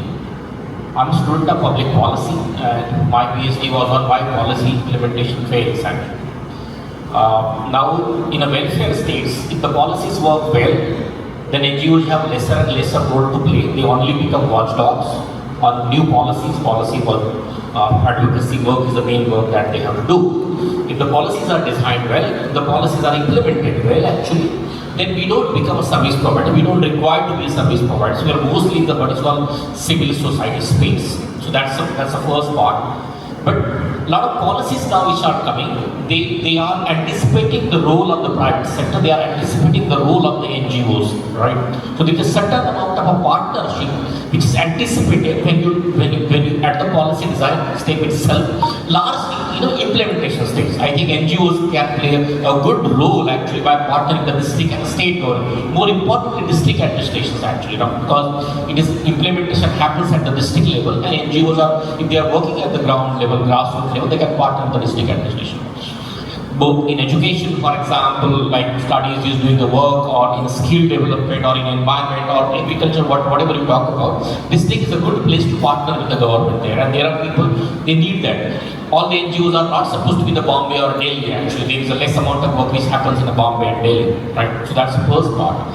The second is in capacity building, what role we play and what I think development management can play is very important role that we are now raising the targets. We are setting new objectives, higher and higher objectives. Let us look at also organizational capacities, institutional capacities, individuals' capacities. It is just with a passion you can't do certain things. You need the capacity to do that. You need a willingness, and you also need a capacity to do that. The institutions like SPJ, and we are one of the oldest NGO in this country. Bharati Vidya Bhavan is the oldest NGO in this country, and SPJ is known for socially responsible management education. And with that intention, we have 2 initiatives which very few of you will know. Our MBA students go on a rural internship in the program called DOCC to the rural NGOs. They spend 1 month with those NGOs. And then they go to the urban slum, Mumbai slums, and then they mentor the slum kids. So they try to get a sense about what is rural poverty and urban poverty. These 2 initiatives started decades before. We then started 13 years before this postgraduate program in development management, which I chair, my team is here. Now this program can really prepare the mid-career managers and leaders, including trustees, the heads of the CSR, for the kind of a capacity that we are talking about, for the kind of impact that we anticipate, for the kind of advocacy that we want. Even ESG, we started an ESG course now. It is starting now in a couple of weeks, for example. So I think it can play an important role. There are very few institutions in this country who are trying to combine development studies and management together. Some of my older friends are doing that in Delhi, in the ISDM. But there are development studies program, there are social work program, there are very few development management program. And these programs are well suited for a mid-career or senior management profiles, actually, because we expect them to come to the classroom with certain amount of problems. And I think we are playing this. The program is very affordable. People who are working with their organizations can do the program. It costs only 1.5 lakh. We even don't recover the cost because we are an NGO. It's our social responsibility. We are also started providing scholarships for the low-income deserving candidates. We even started interest-free EMIs actually. So my team is there. They have all the brochures and everything available there. We can talk to them. We can find some more information. But I think it will be interesting for us The last role that SPJ can play, and I will end with that, is that because we get people from the foundations, because we get people from CSR, because we have a corporate partnership with all other NDA programs and NGOs and social enterprises, we are also a good platform where all the different people can come and talk to each other actually.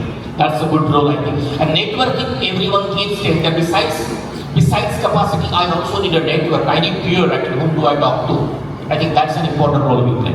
Thank you. I think because of paucity of time, I'm going to ask my three panelists to give a one-line advice that from their experience, what they can give to the audience and the NGOs in the future. 11 for you. I think I'll just go with the principle that we started with. Get on ground, go explore the areas that you're looking to impact. Stay there, spend a good amount of time over there. Understand who you're trying to impact, what are their challenges. Also understand on the other side the funders and their challenges and the problems they're trying to solve from their end. Because being a foundation, your end beneficial users is one group, your customer or the paying user is another group, right? So it is very important for us to look at both stakeholders and try and maintain the balance of requirements for them. So just get on ground and start. That is just the advice that I would. Thank you. I think that was brief. Pankaj?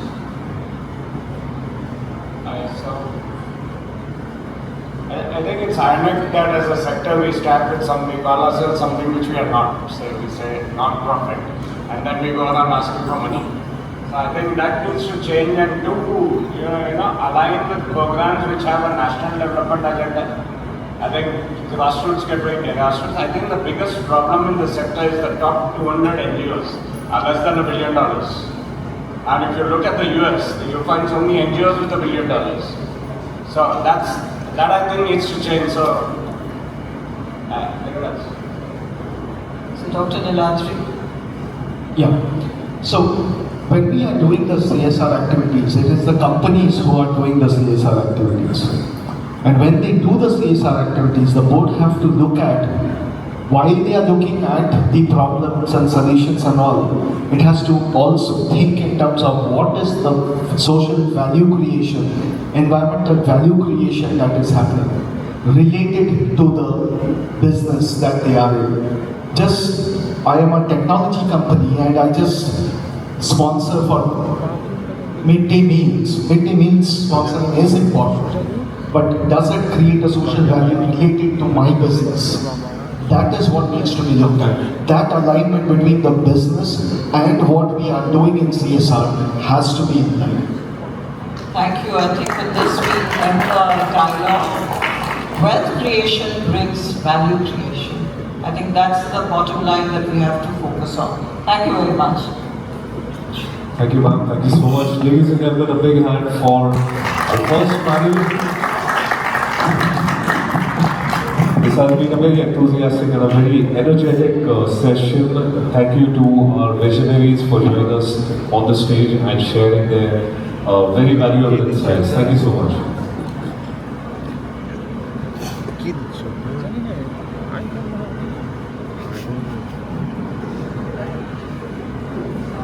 Can we hear a big hand for the panelists? And I would like to request Smita Deshmukh to please kindly join us on the stage. Smita, if you're around, please join us.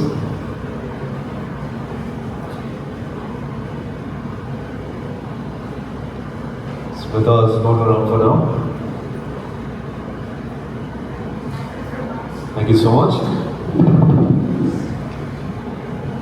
Alright, so moving further, ladies and gentlemen, celebrating 75 years, the Family Planning Association of India, that is FPAI, has been a pioneer in promoting sexual and reproductive health, empowering individuals and families since 1949, and they have been across India with 44 branches and projects.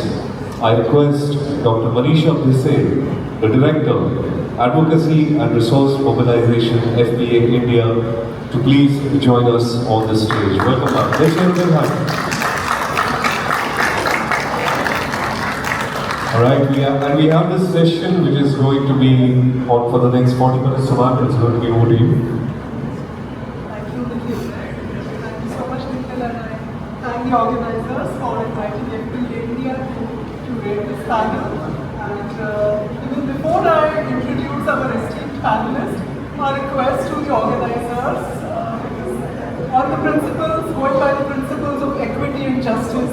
We would really like to stick to the time, but please do give us the time needed to have a good, meaningful discussion. Thank you very much.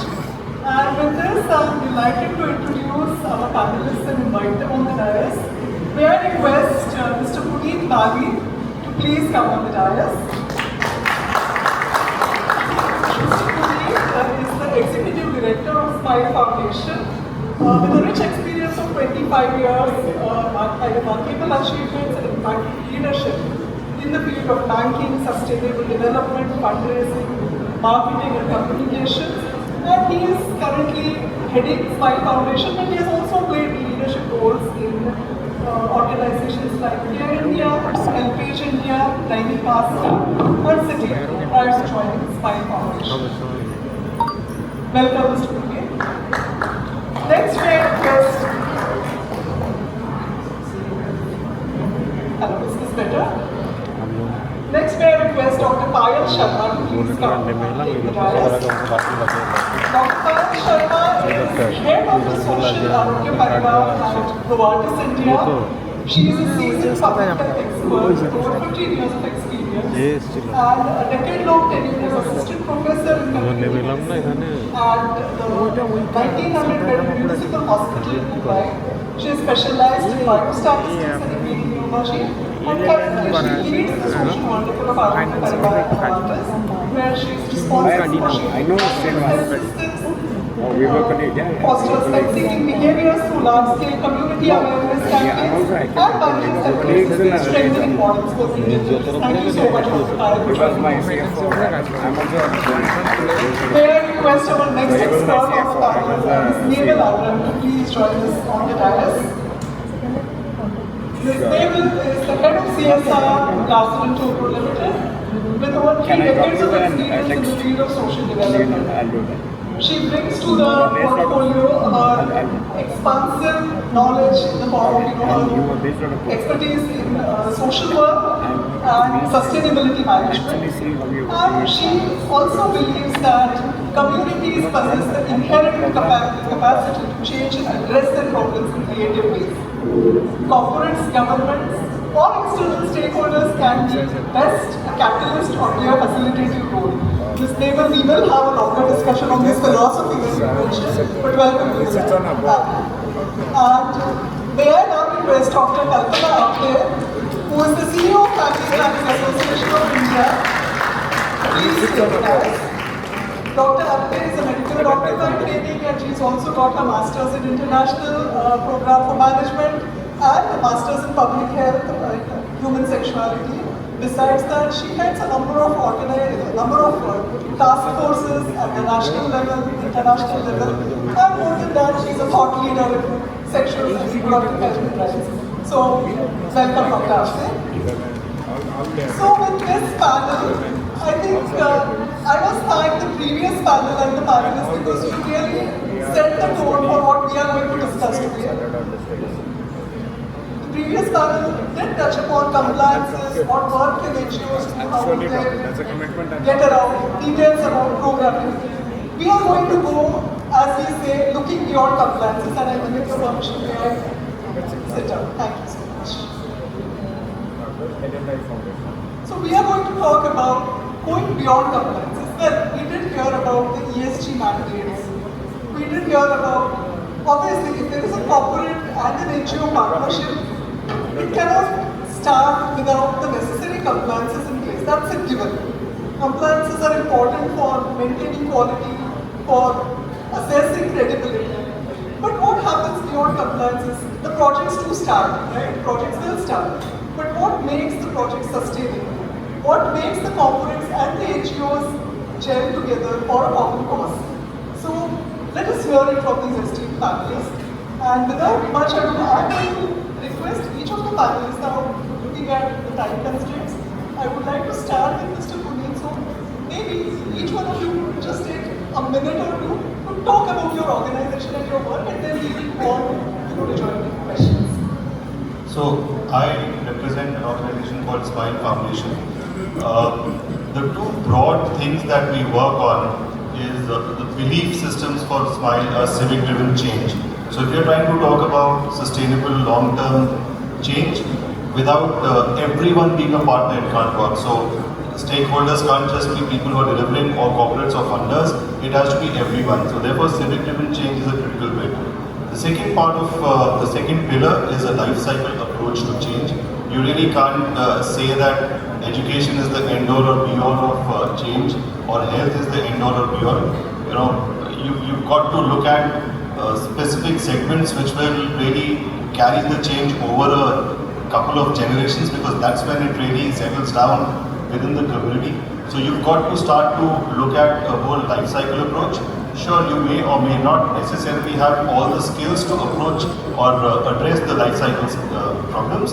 There, partnerships and collaborations come into play. And then again, it's all about partnerships and collaborations, not just with funders, but with technical experts as well as communities. And end of the day, the horizontal parts of these verticals is, do we have implementation capabilities to get that long-term sustainable change ingrained deep within communities? So two parts to this whole thing: capabilities of implementation, lots and lots of proofs of concept across the country, everywhere. Has it been taken to scale? Probably no. Do we need more proofs of concepts? Maybe no, because that's also a wastage of funds which are very precious. You've got so many things to be done and only so much money. While we talk about trillions of dollars in impact investing, we heard about the quantum change in the CSR funds, but are they really being used to the max? So can we afford to have too many proofs of concepts? No. Therefore, we believe very strongly in a very strong implementation capability. Strong implementation capability comes from very, very strong community mobilizing and community skills. So again, from civic-driven change and partnerships and life cycle approach, supported by implementation capabilities and community mobilization is where Smile works on. Women and girls are our core area of expertise. So that I'll just pass on. Thank you, thank you. Vivek, I just noted a couple of things that you said, and I'll come back to you on sustaining positive change. But over to you, Dr. Karen. Hello everyone, thank you for having us here. So I represent Arogya Parivar Novartis. Arogya Parivar is a distinctly unique model, and it is a socio-commercial model. We talk about CSR, we talk about sustainability. This is a model which is self-sustainable, which doesn't require philanthropy, but it looks forward for all the different partnerships and like there's an ecosystem that we can have to sustain it. And as we go forward, we'll talk about how the commercial aspect comes in, what is the life cycle that we are looking at, and how this program had more than 1.5 decades of journey. I'll talk about stats maybe later because it has mind-boggling stats. It is one of the unique models that none other than Michael Porter from Harvard University selected as a case study. I invite all of you to go and Google it because it's very interesting to know about it. But maybe I'll pause here and we can discuss about it later. Let's just have a quick opening remarks from everyone. Thank you. Hi everyone, really delighted to be here. I represent Larsen & Toubro, and our theme for CSR is building India's social infrastructure. As many of you know, we are an engineering, construction and an infrastructure company. And that thought extends into our CSR programs. We work in 4 different areas: education, health, water and sanitation, and skilling. And the theme that horizontally cuts across is both governance as well as innovation and technology. So this is something that we try to weave through in all our verticals. For the purpose of today's dialogue, I'll restrict myself to the experiences in health, basically. So as far as health is concerned, we've had very, very early forays into health. Maybe about 35 years ago, when the first health center was set up. And the vision of the founders was also to always to stay relevant to the needs of the country and also relevant to the needs of the community around. So in those days we started with family planning, maternal and child health and things like that. Today we have 9 health centers in different parts of the country. mobile health vans attached to these health centers. We also do a lot of preventive health programs in the community. So I'll come back to all that later. This is a little bit about what we do. Thank you. Thank you, thank you. Yes, Doctor. Thank you. So good afternoon, and I know that we are between you and good lunch after a panel, so we will try and keep to time. But very quickly about FPA India. As announced earlier, we are a 75-year-old organization.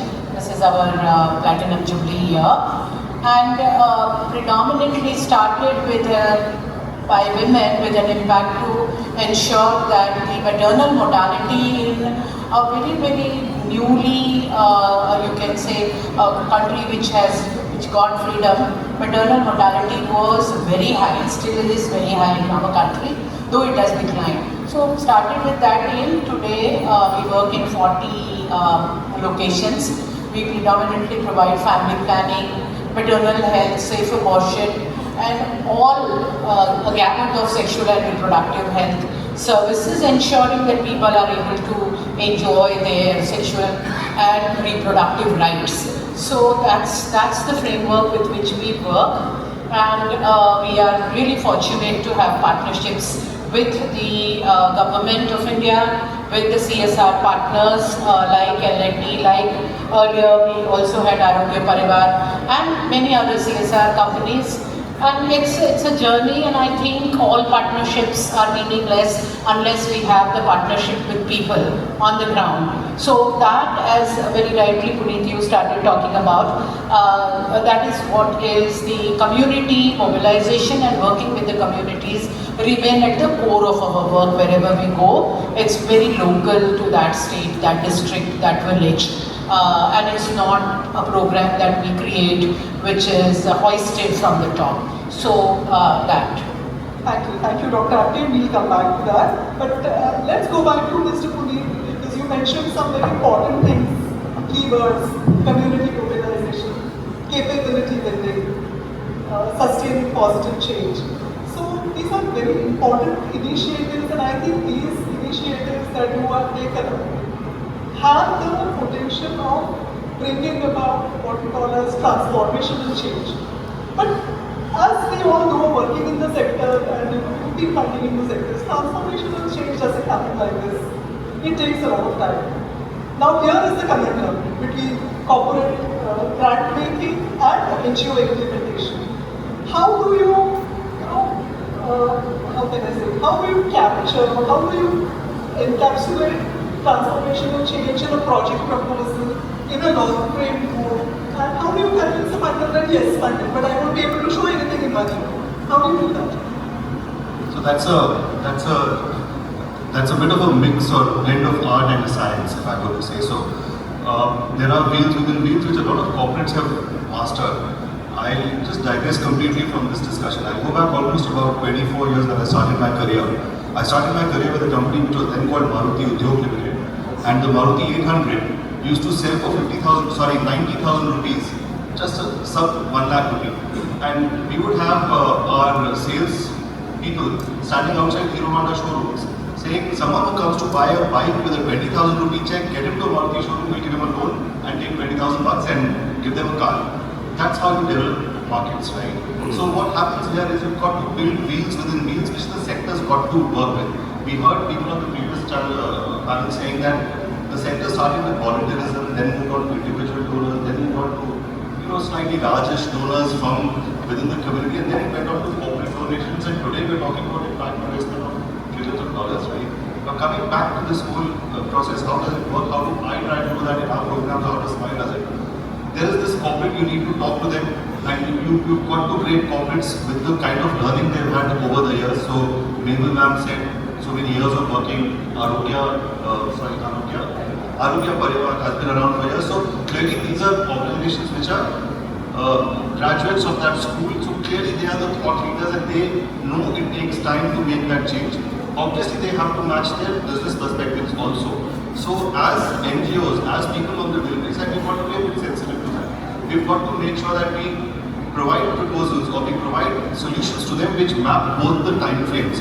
Internally at our end, the way I would want the sector, the welfare sector, the development sector to proceed is identify corporates by the kind of experience that they have in the sector, provide them with those solutions, and then we don't have, a lot of us keep talking about making ourselves irrelevant over a period of time, which we do not. I think the previous panel someone said $1 billion NGOs in the US. Great, yes, there are, but there's a tremendous movement to even rethink that global north, how they're trying to provide funding. We need to be very sure that can we take the pattern from, let's say, an Arogya Parivar, run that for 3 years, because they'll understand that 3 साल में change नहीं आने वाला. But at the end of 3 years, are we showing them the intent of at least moving out or keep on working with these folks? And that is where this wheel within wheel comes in. And Smile, I'm very proud to say, we work on a program called Empowering Grassroots, which comes from a very venture cap-led kind of a philosophy of providing little amounts of funding to very local organizations. You've got to give scaffolding support to the community.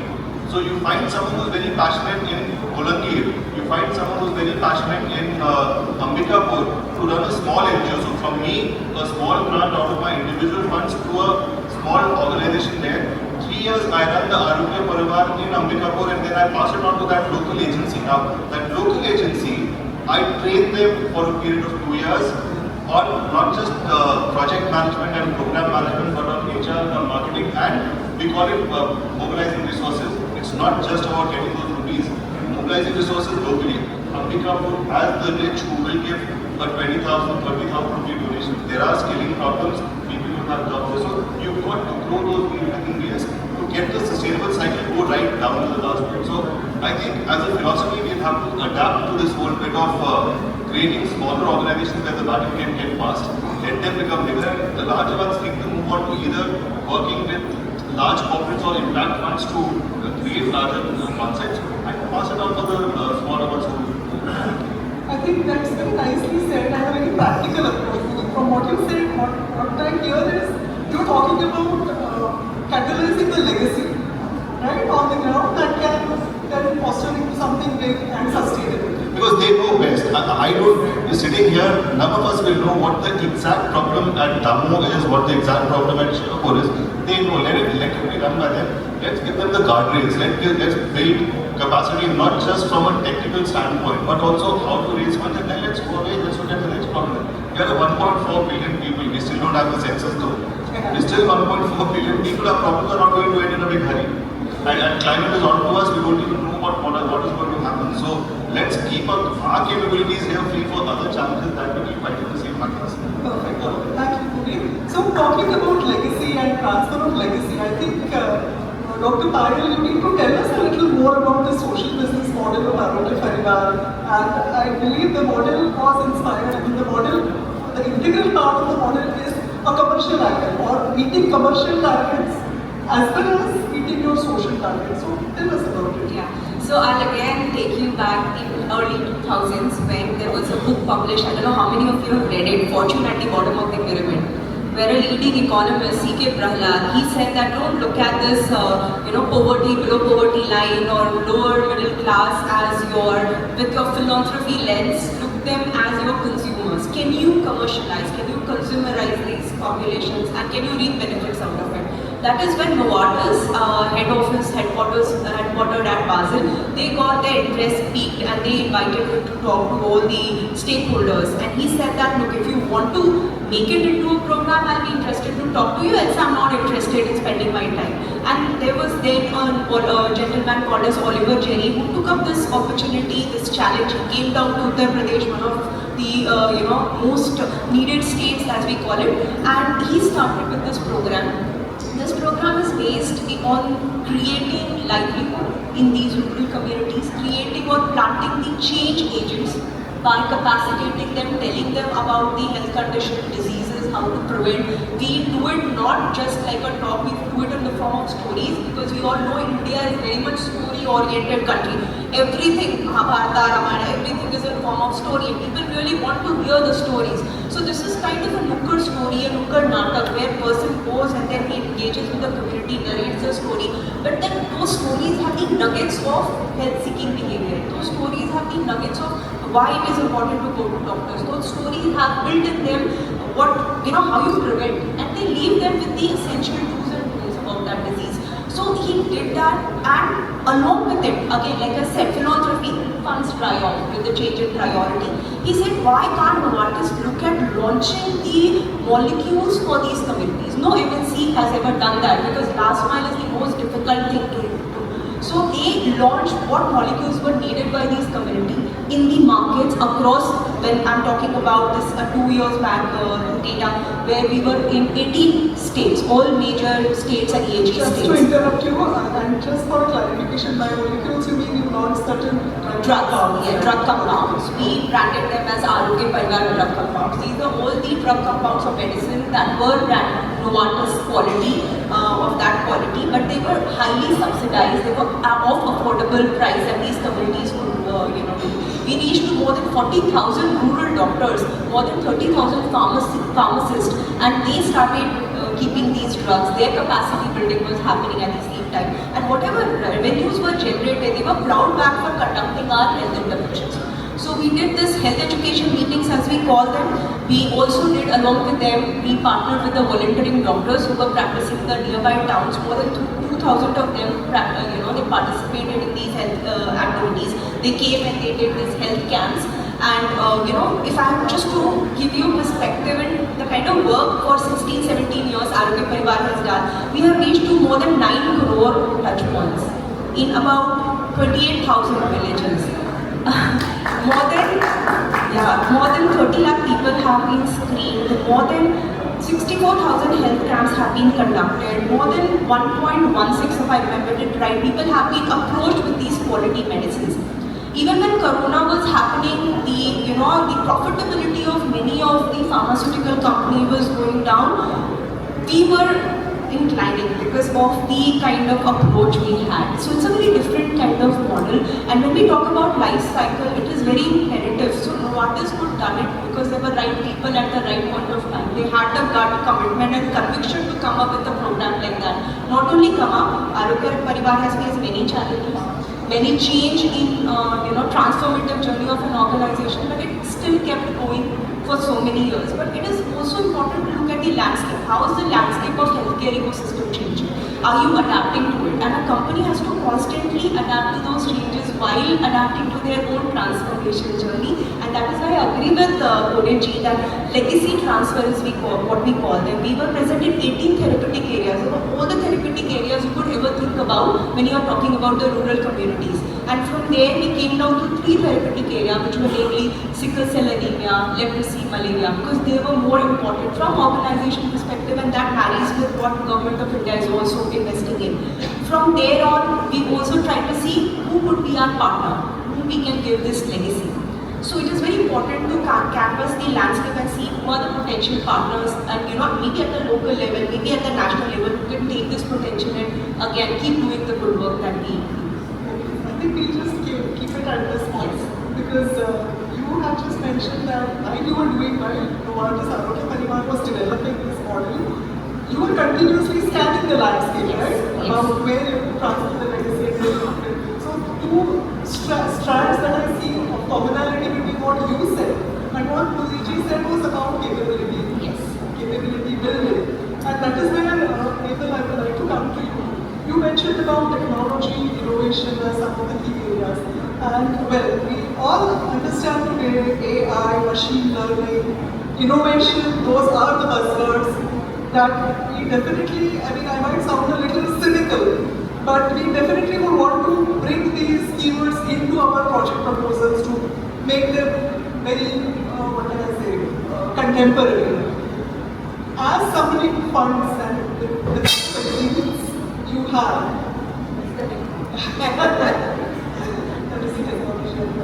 so how do you do a capability assessment? How do you read through such proposals, and how do you actually fund such proposals?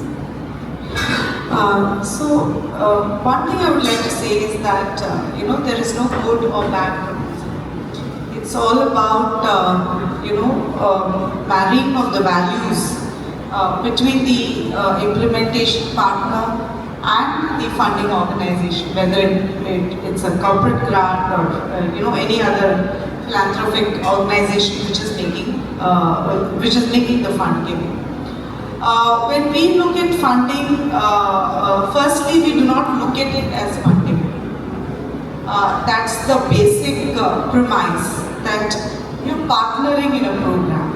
You're looking for a partner who kind of matches where you want to go and has the best or the most optimum solution or a service delivery mechanism.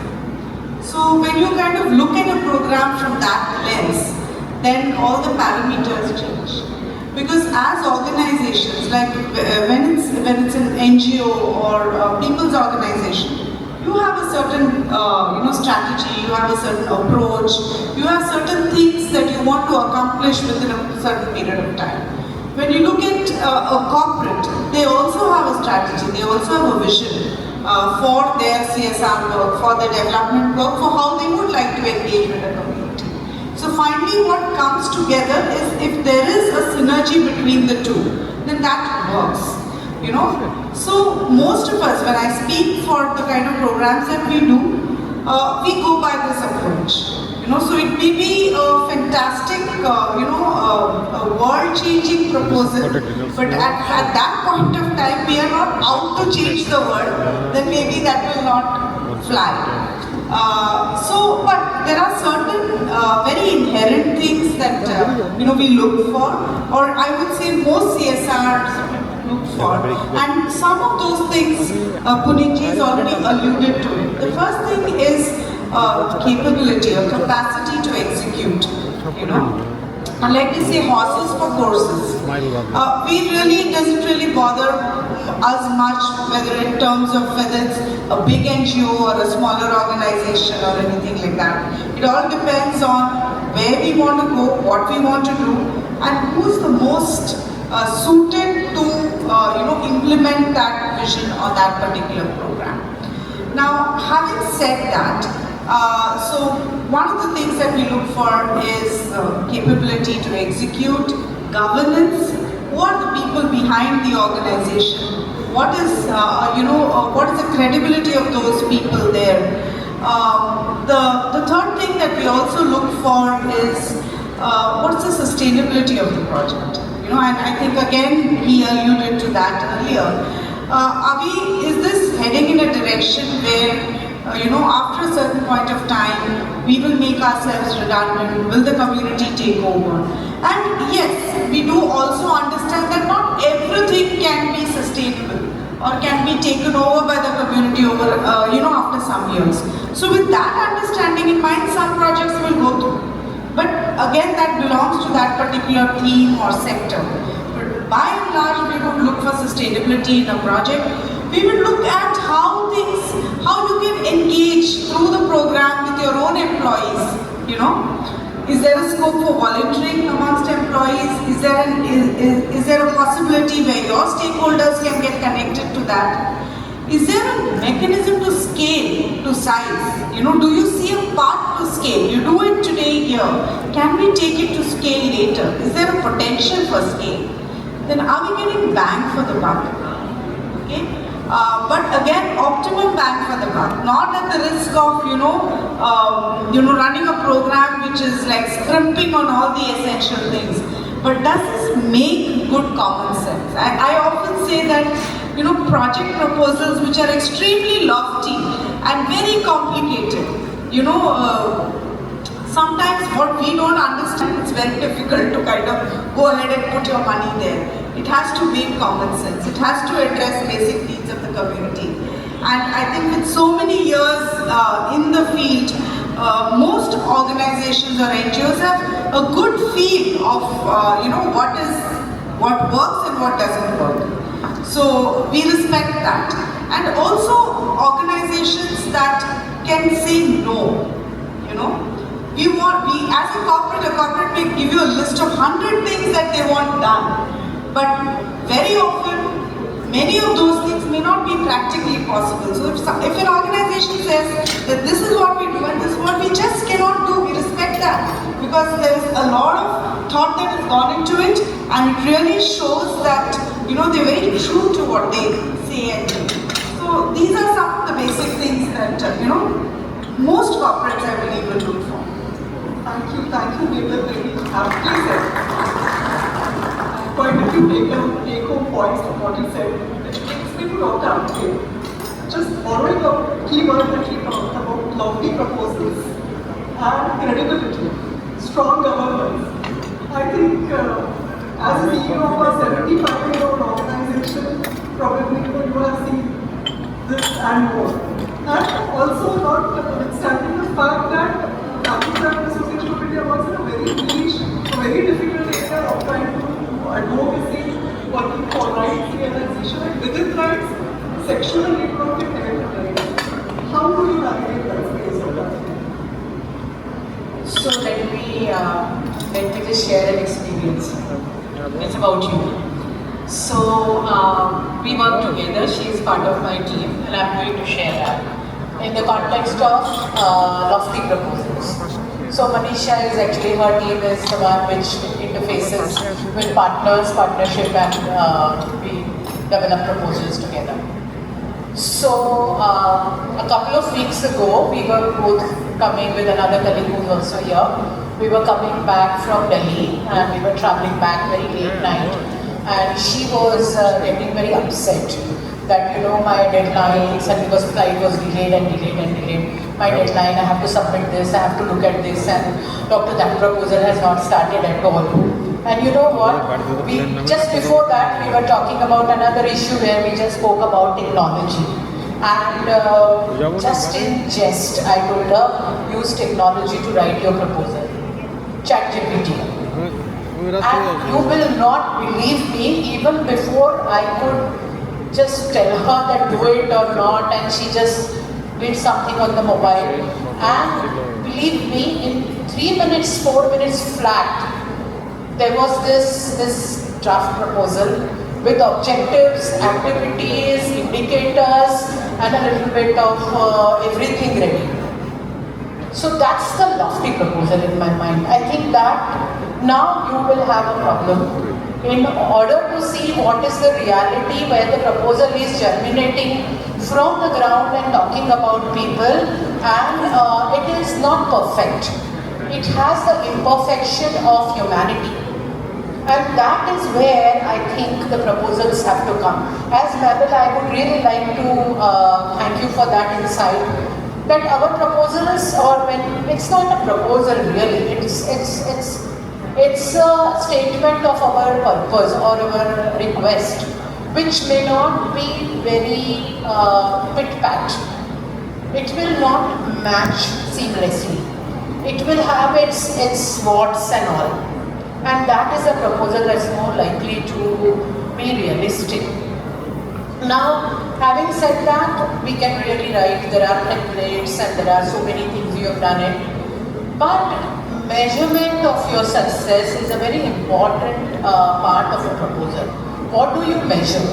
Do you measure the process that you conducted 30 workshops for young rural girls on bodily integrity, autonomy, and decision making, how to say no?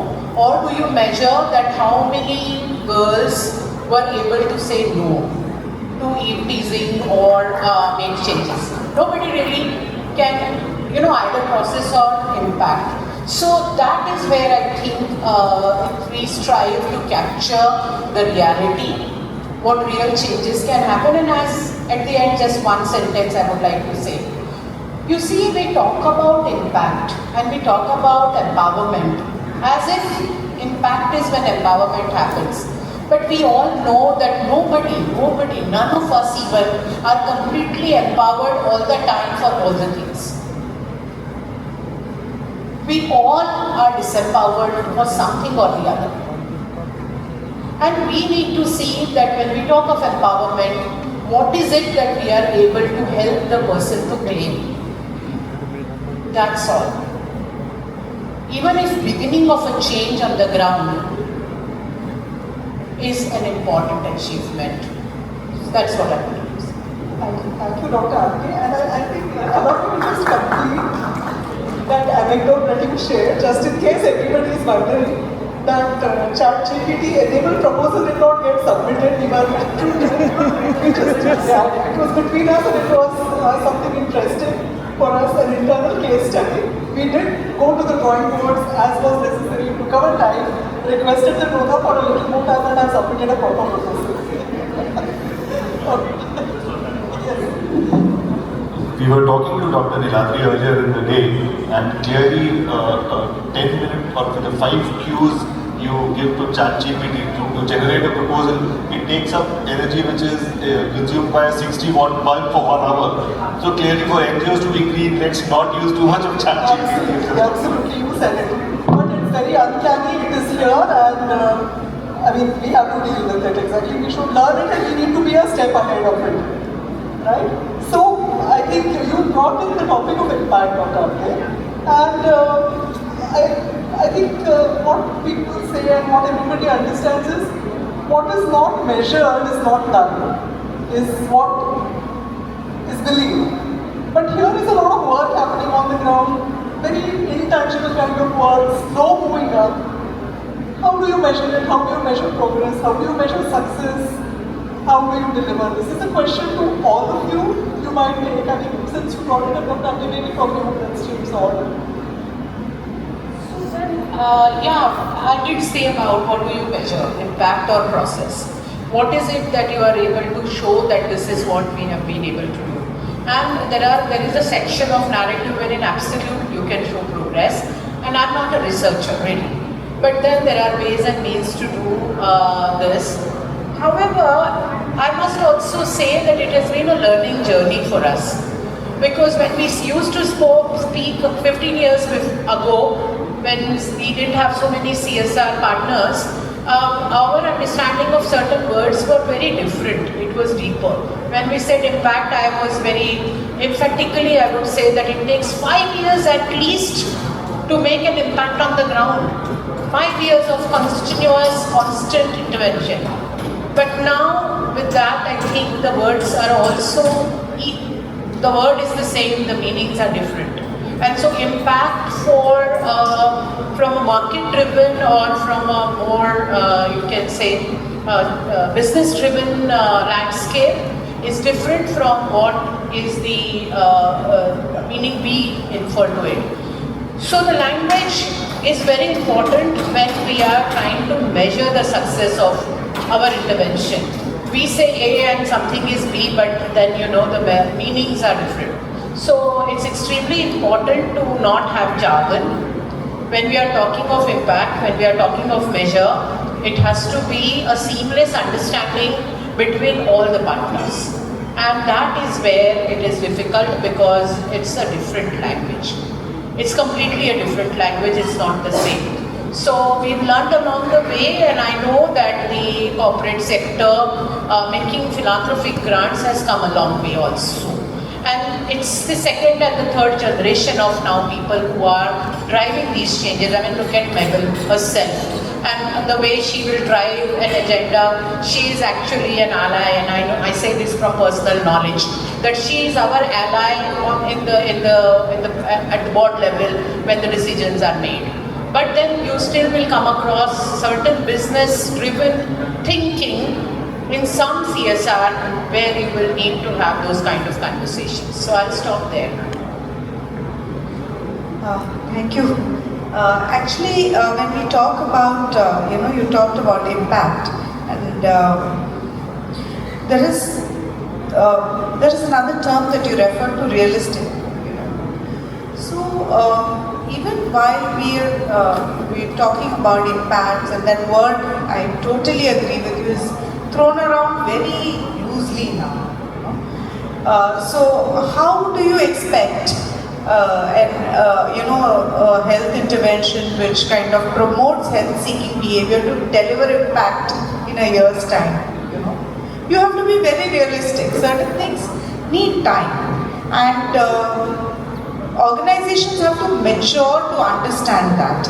And the laws, the CSR law gives you flexibility. It gives you the flexibility to plan multiple year programs, So you can plan certain things for say 3 years, at least it gives you a leverage. So you can take it slowly. One need not be in a hurry to really put it out all there. Again, there are, like they say in the law frame, output, outcome, impact. So things can fall in the output level, it can fall within the outcome level, and then it goes on to the impact level. So in the initial years, it can be an input and an output which are measuring, and both the results and the processes both need to be measured. We got there is fine, but how we got there is also equally important. And also important is the fact that when you're doing certain direct impacts, like you're measuring for direct impact, but a lot of indirect impacts also happen. And sometimes you go in with a good intention, but that in itself is creating a chain of, say, undesirable things. And I'll give you an example of that. So when we got into sanitation, and sanitation also directly influences health, especially for women in rural communities. And we were building individual sanitation, in households in rural Rajasthan. And I was sitting in the PDC meeting wherein women were also a part of it. And while we were talking about that, I'll quickly, come to the thing of the story. So when I was talking about that, a group of women stood up and said that we don't want toilets, okay? So, and I knew why, because we were working with that community for the previous 3 years too. So I said, if you have something to say it, amongst the men sitting there. So they said, शौचालय तो आप लोग बांध दोगे, लेकिन पानी कौन ढो के लेके आएगा? तो हमको शौचालय नहीं चाहिए। जो बुजुर्ग लोग हैं वो लोग पहले ये तय करें कि घर तक पानी पहले लेके आए और उसके बाद हमको शौचालय। So here we are talking about, you bring water, but the indirect impact of it is maybe it is increasing drudgery for the women. So you need to look at that aspect also. So just to put it in a nutshell, lot of things can get measured. You need to look for indicators which are, close to what you want to do, and it need not come out of some textbook. It's all there to be kind of developed and identified jointly. Thank you. So when you said measuring impact, Tushar is here with me, works with me, must have smiled inside because we have been struggling with measuring impact. And I would like to start with the quote that Lokesh used to always give. He was our country head. That if you give me 1 penny, I would rather spend it in creating an impact than measuring it. And that's the reality that we have. Because we work on wafer thin margins, we all are doing over here. So how do we create this balance between creating an impact and measuring an impact? What we did was we created proxy indicators. So because we are selling antibiotic, now we are doing also health education meeting and inculcating health seeking behavior, giving preventive health ideas. What is the sale of antibiotic? Is it going down? Now from commercial interest, I would say my antibiotic sale should go up. But if it is going down, that means there is an uptake of these services. There is a health education that that are reaching people and they are actually adopting to these sanitary conditions. So these kind of things. Is the school health dropout rate or attendance rate increased? So these are some of the indicators. There are many case studies that we can have. One madam said, many of them, a woman being kicked out of about to be kicked out of the family because she could not produce children, she could not do her work in her house because her hemoglobin was barely 5. When we were doing this health education story, she kept sitting in the corner. When everybody departed, she came and she said, I can relate to the story that you're telling, I can relate to the protagonist, what do I do? And then she gets to a doctor, she gets better. A year later, when the health educator is going, she comes and thanks him. You saved my life, you saved my family. So these are the success stories that we have that we can help to, say that. But having said that, we also have a case study with Arvind Eye Hospital. We worked with them for a very long period of time, and they are coming up with a white paper where they are actually going to document what kind of an impact stories or Arogya Parivar like programs can have in the community. Great. So I think what we take from you is, continue to create impact and taking from you and what you do, then there will be needs to measure the impact, to create your indicators, form indicators, and be in sync with one. So I think I'll come to Vichya on this, and I think we are coming to the end of the panel. So again, as you respond to this question, I would also like you to say just one keyword or at best a sentence that would help you define a lever of, identify the determinant of a sustainable partnership between NGOs and CSR, the crux of it. So just before that, a bit on this impact bit, and I'm thankful to all three of you. You mentioned some very pertinent things, and this is a discussion which I guess is also happening at a global level currently, where they're saying that over the years with the infiltration, if I may call it, of a lot of people from different segments into the development world, there's been a preponderance of terms from engineering which have come into this, economics has come into it. So you're trying to make a very exact science of what is not an exact science. This has its rough edges. We need to learn to respect its rough edges. Giving water to someone is critical. So that exact water example just strikes so hard कि आपने toilet बना दिया, पानी तो नहीं, क्यों हमें को जाना पड़ेगा लेने. That's a fair point. So those rough edges have to be respected. There have to be surrogates. Things like dispositions, things like feelings have to come into the impact matrix for us to be able to track better. And that's why that segues into my thing on partnerships. That's why you need local communities to support you. Sitting at a Delhi or sitting at a Mumbai, you really cannot create those programs standalone. You have to have partnerships with communities. We have to have greater interaction and probably diffusion or dissemination of that learning with the corporates also. Some of the, a bugbear with me for the last few years have been some very new folks go and join a company and then they're transferred from the business unit into the CSR unit and suddenly they want to see black or white. Sure, you're wrong. It doesn't work like this. Spend some time on the wheel. Come to us. We'll take you around and we'll make you understand how things work. And guess what? Over the years, they start to, the Stockholm syndrome works very well. They start to empathize with us. But I think it's important to start to talk that single language. That whole bit of ESG, CSR today, I think there's just too many of these words sloshing around. Probably it will take us about 18 to 24 months to settle down on one or two metrics. It's up to us, people in India, and certain industry forums to start to put the non-technical, non-numerical parameters to start to impact, which have an effect on the impact we have.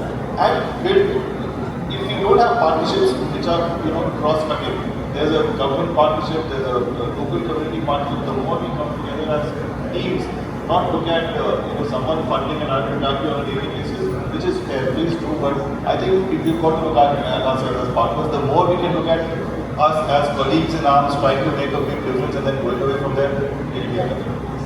Wonderful to hear that. So, what is the keyword that we take away from what you just said? Partnerships and civic-driven change, just two things. Partnerships and? Civic-driven change. Okay, civic-driven change. Fantastic. One word. I would like a one word or a sentence at least. Sure. I would say every organization should endeavor to create intangible assets which are of great reputational value for them. At the same time, they should look at the landscape and how the sustainability and life cycle would come. Thank you. I think patience. that's the moment to be I think open discussion, dialogue, partnership is very important. Without clear discussions and open communication, no partnership, personal or professional, cannot really be taken forward. So I would say open discussions. Thank you so much, Dr. Ramagiri, and all the panelists. I think what we just heard was probably, I would want to call it a panel discussion, more like a freebie, like practical tips. And from the practical tips, I think it was more like a masterclass that all of you took by sharing the anecdotes and everything. Thank you very much. Effective communication is the key, and learning about it as we go along are very important. Thank you very much, and thank you for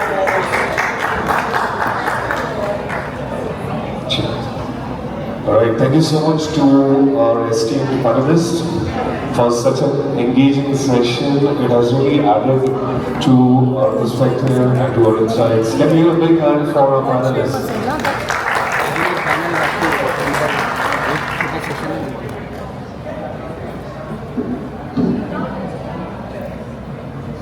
I would like to request our panel members to please kindly stand for a group picture.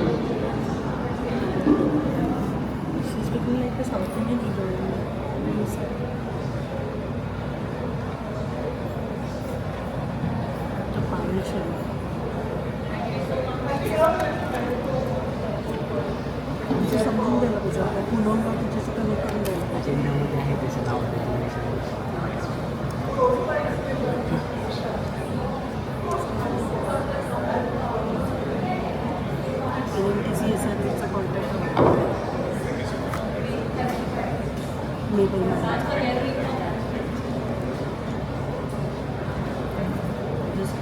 Thank you so much.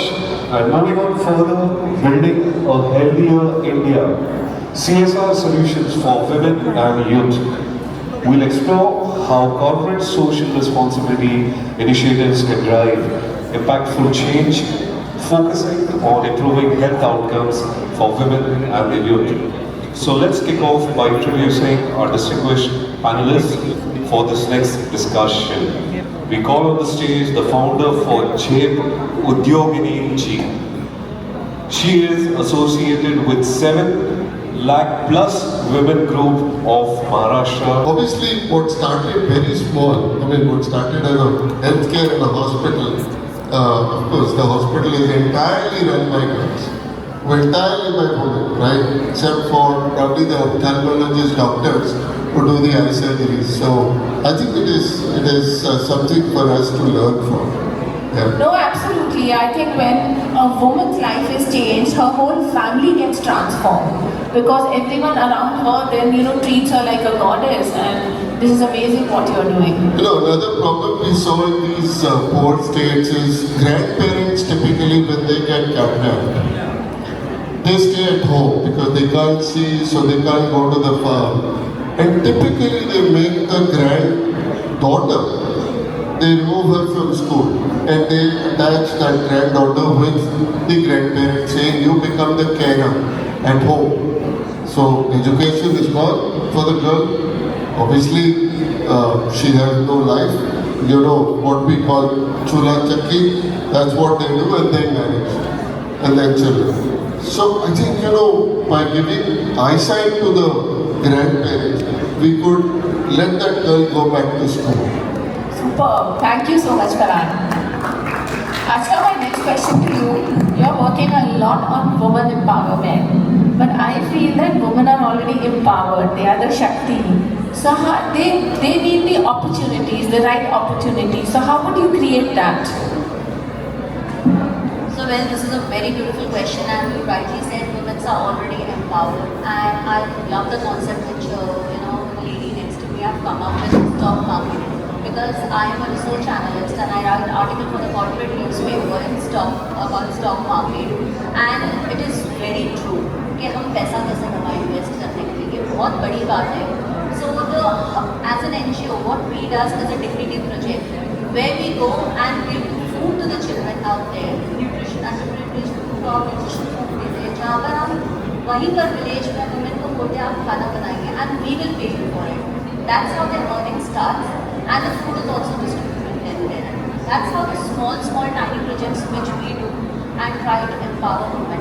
And now coming to the point of women being empowered, absolutely. But I feel, I have started to come up with the concept, it's not about feminism or feminism, it's about humanism. We all have forgotten the concept of humanism, and let's focus on that. And about the women, absolutely, a lot of mentorship is needed. And where all the NGOs coming together is going to make an impact about it. Thank you so much.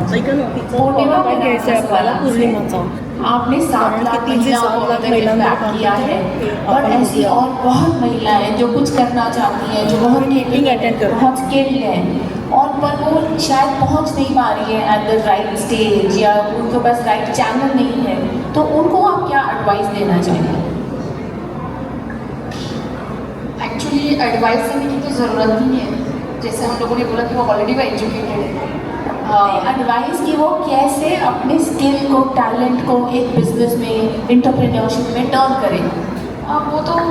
वो खुद को अपने आप पे विश्वास रखना बहुत ज़रूरी है. नीति जी, मैं आपको एक क्वेश्चन पूछना चाहूँगी. या श्योर. एजुकेशन, मतलब एक महिला एजुकेट है, मतलब मीन्स व्हाट एग्जैक्टली? एजुकेट नहीं, अगर किसी महिला के पास स्किल है, जैसे कोई महिला है जो बहुत अच्छा अचार डालती है, अब वो अपने ये अचार के जो प्रोडक्शन है उसको वो कैसे बढ़ा सकती हैं और कैसे वो उनको लोगों तक पहुंचा सकती हैं and she can make a earning out of it. Right, लेकिन ये मैसेज सब जो ग्राउंड लेवल पे मतलब गांव-गांव में पहुंचने के लिए इन्वॉल्वमेंट बहुत ज़रूरी है और अपने आप पर विश्वास रखना उतना ही बहुत ज़रूरी है।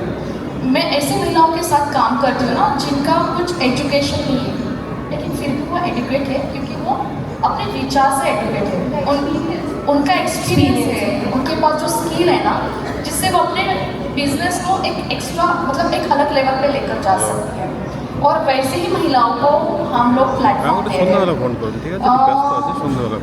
वैसे ही महिलाओं को मतलब हम लोग जब भी प्लेटफॉर्म देते तो एक तो यूट्यूब चैनल होता है जो अपना टाइम, अभी तो सोशल मीडिया इतना आगे बढ़ रहा है तो व्हाट्सएप का सही इस्तेमाल करें, यूट्यूब चैनल पे जाए, सब सारे नॉलेज वहाँ पे अवेलेबल है। और वो डरती कि मुझे इंग्लिश में बोलना आता है, ये सबसे वीक पॉइंट उनका होता है, लेकिन वो अपने मदर टंग से भी बिजनेस कर सकती है। वो कॉन्फिडेंस उसके अंदर आना बहुत ज़रूरी है और वो कॉन्फिडेंस आने के लिए सबसे पहले उसको हमारे ऑर्गेनाइजेशन से जुड़ना बहुत ज़रूरी है। बिल्कुल तो ऑर्गेनाइजेशन यही सिखा रही है कि हम लोग एक दूसरे को हेल्प करें और आगे बढ़ें, क्योंकि एक महिला दूसरी महिलाओं को जब भी हेल्प करेगी अभी भी वो पॉइंट्स मतलब अभी भी वो रिक्वायरमेंट बहुत है नीति जी, क्योंकि ट्रेन से ट्रैवल करने वाली महिला और कार से ट्रैवल करने वाली महिला अभी भी वो कंपैरिजन हो रहा है और वो मैं देखती हूँ कि किस तरह से महिलाओं को ट्रीट किया जाता है। आज हमारे प्रोग्राम में जोगेश्वरी से आशा मगर करके आई है, बहुत स्ट्रगल करती है और अपने साथ खुद भी एंटरप्रेन्योर्स है लेकिन अपने साथ 300 से भी ज़्यादा महिलाओं को एम्पावर कर रही है। आशा जी क्या हम आपको देख सकते हैं? A big round of applause for Asha ji. तो वो जो कंपैरिजन है अभी भी हम जैसे सिटी में वो हम लोग फेस कर रहे हैं। जब भी किसी ऑफिस में जाए ऑफिस में जाते हैं जब भी ऑर्डर्स के लिए तो भी कंपैरिजन होता है, लेकिन स्किल देखो, प्रोडक्ट की क्वालिटी देखो, प्रोडक्ट के टेस्ट देखो और उसके पीछे कितनी महिलाएं काम कर रही हैं वो देखना बहुत ज़रूरी है। लेकिन वो विश्वास हमें आना बहुत ज़रूरी है क्योंकि ये चैलेंज तो आएगी ही लाइफ में। प्लान ए और प्लान बी हमारे सामने रखना बहुत ज़रूरी है। तो मुझे क्या आता है ये कॉन्फिडेंस खुद का बिल्ड खुद को ही करना पड़ेगा और कितने भी चैलेंजेस आए उसको फेस करने का वो जो पैशन है ना वो आना बहुत ज़रूरी है। और उस पैशन आने के लिए फिर से मैं वही कहूँगी कि हमारा जो जय उद्योगिनी ऑर्गेनाइजेशन है वो आपको एसोसिएट करना बहुत ज़रूरी है। Thank you Purnima ji. So my last set of question is same for the three panelists. How would you describe yourself, your experience and your work in one word? It's a tough one.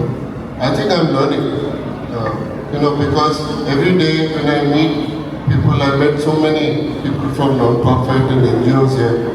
There's so much to learn, and innovate. I think we need to come up with newer ways to utilize the funds in an efficient way and impact more and more people, because the world will be a better place if we can, distribute the wealth that I think is the need of the hour.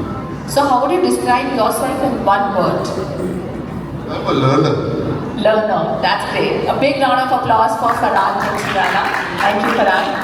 Over to you, Archana. In one word, I can say courageous and passionate. Amazing. I think these are two virtues which we all should have. Or in one word, just do it, be unique, be different. Excellent. Now coming back to me, if you ask me how would I describe myself in one word, it would be wildlife. Thank you so much panelists for being here and for your time. Thank you, Disha. Can we hear a huge round of applause for this interesting session? I would request our panelists to please stand for a group picture, and Disha will be presenting the token of appreciation.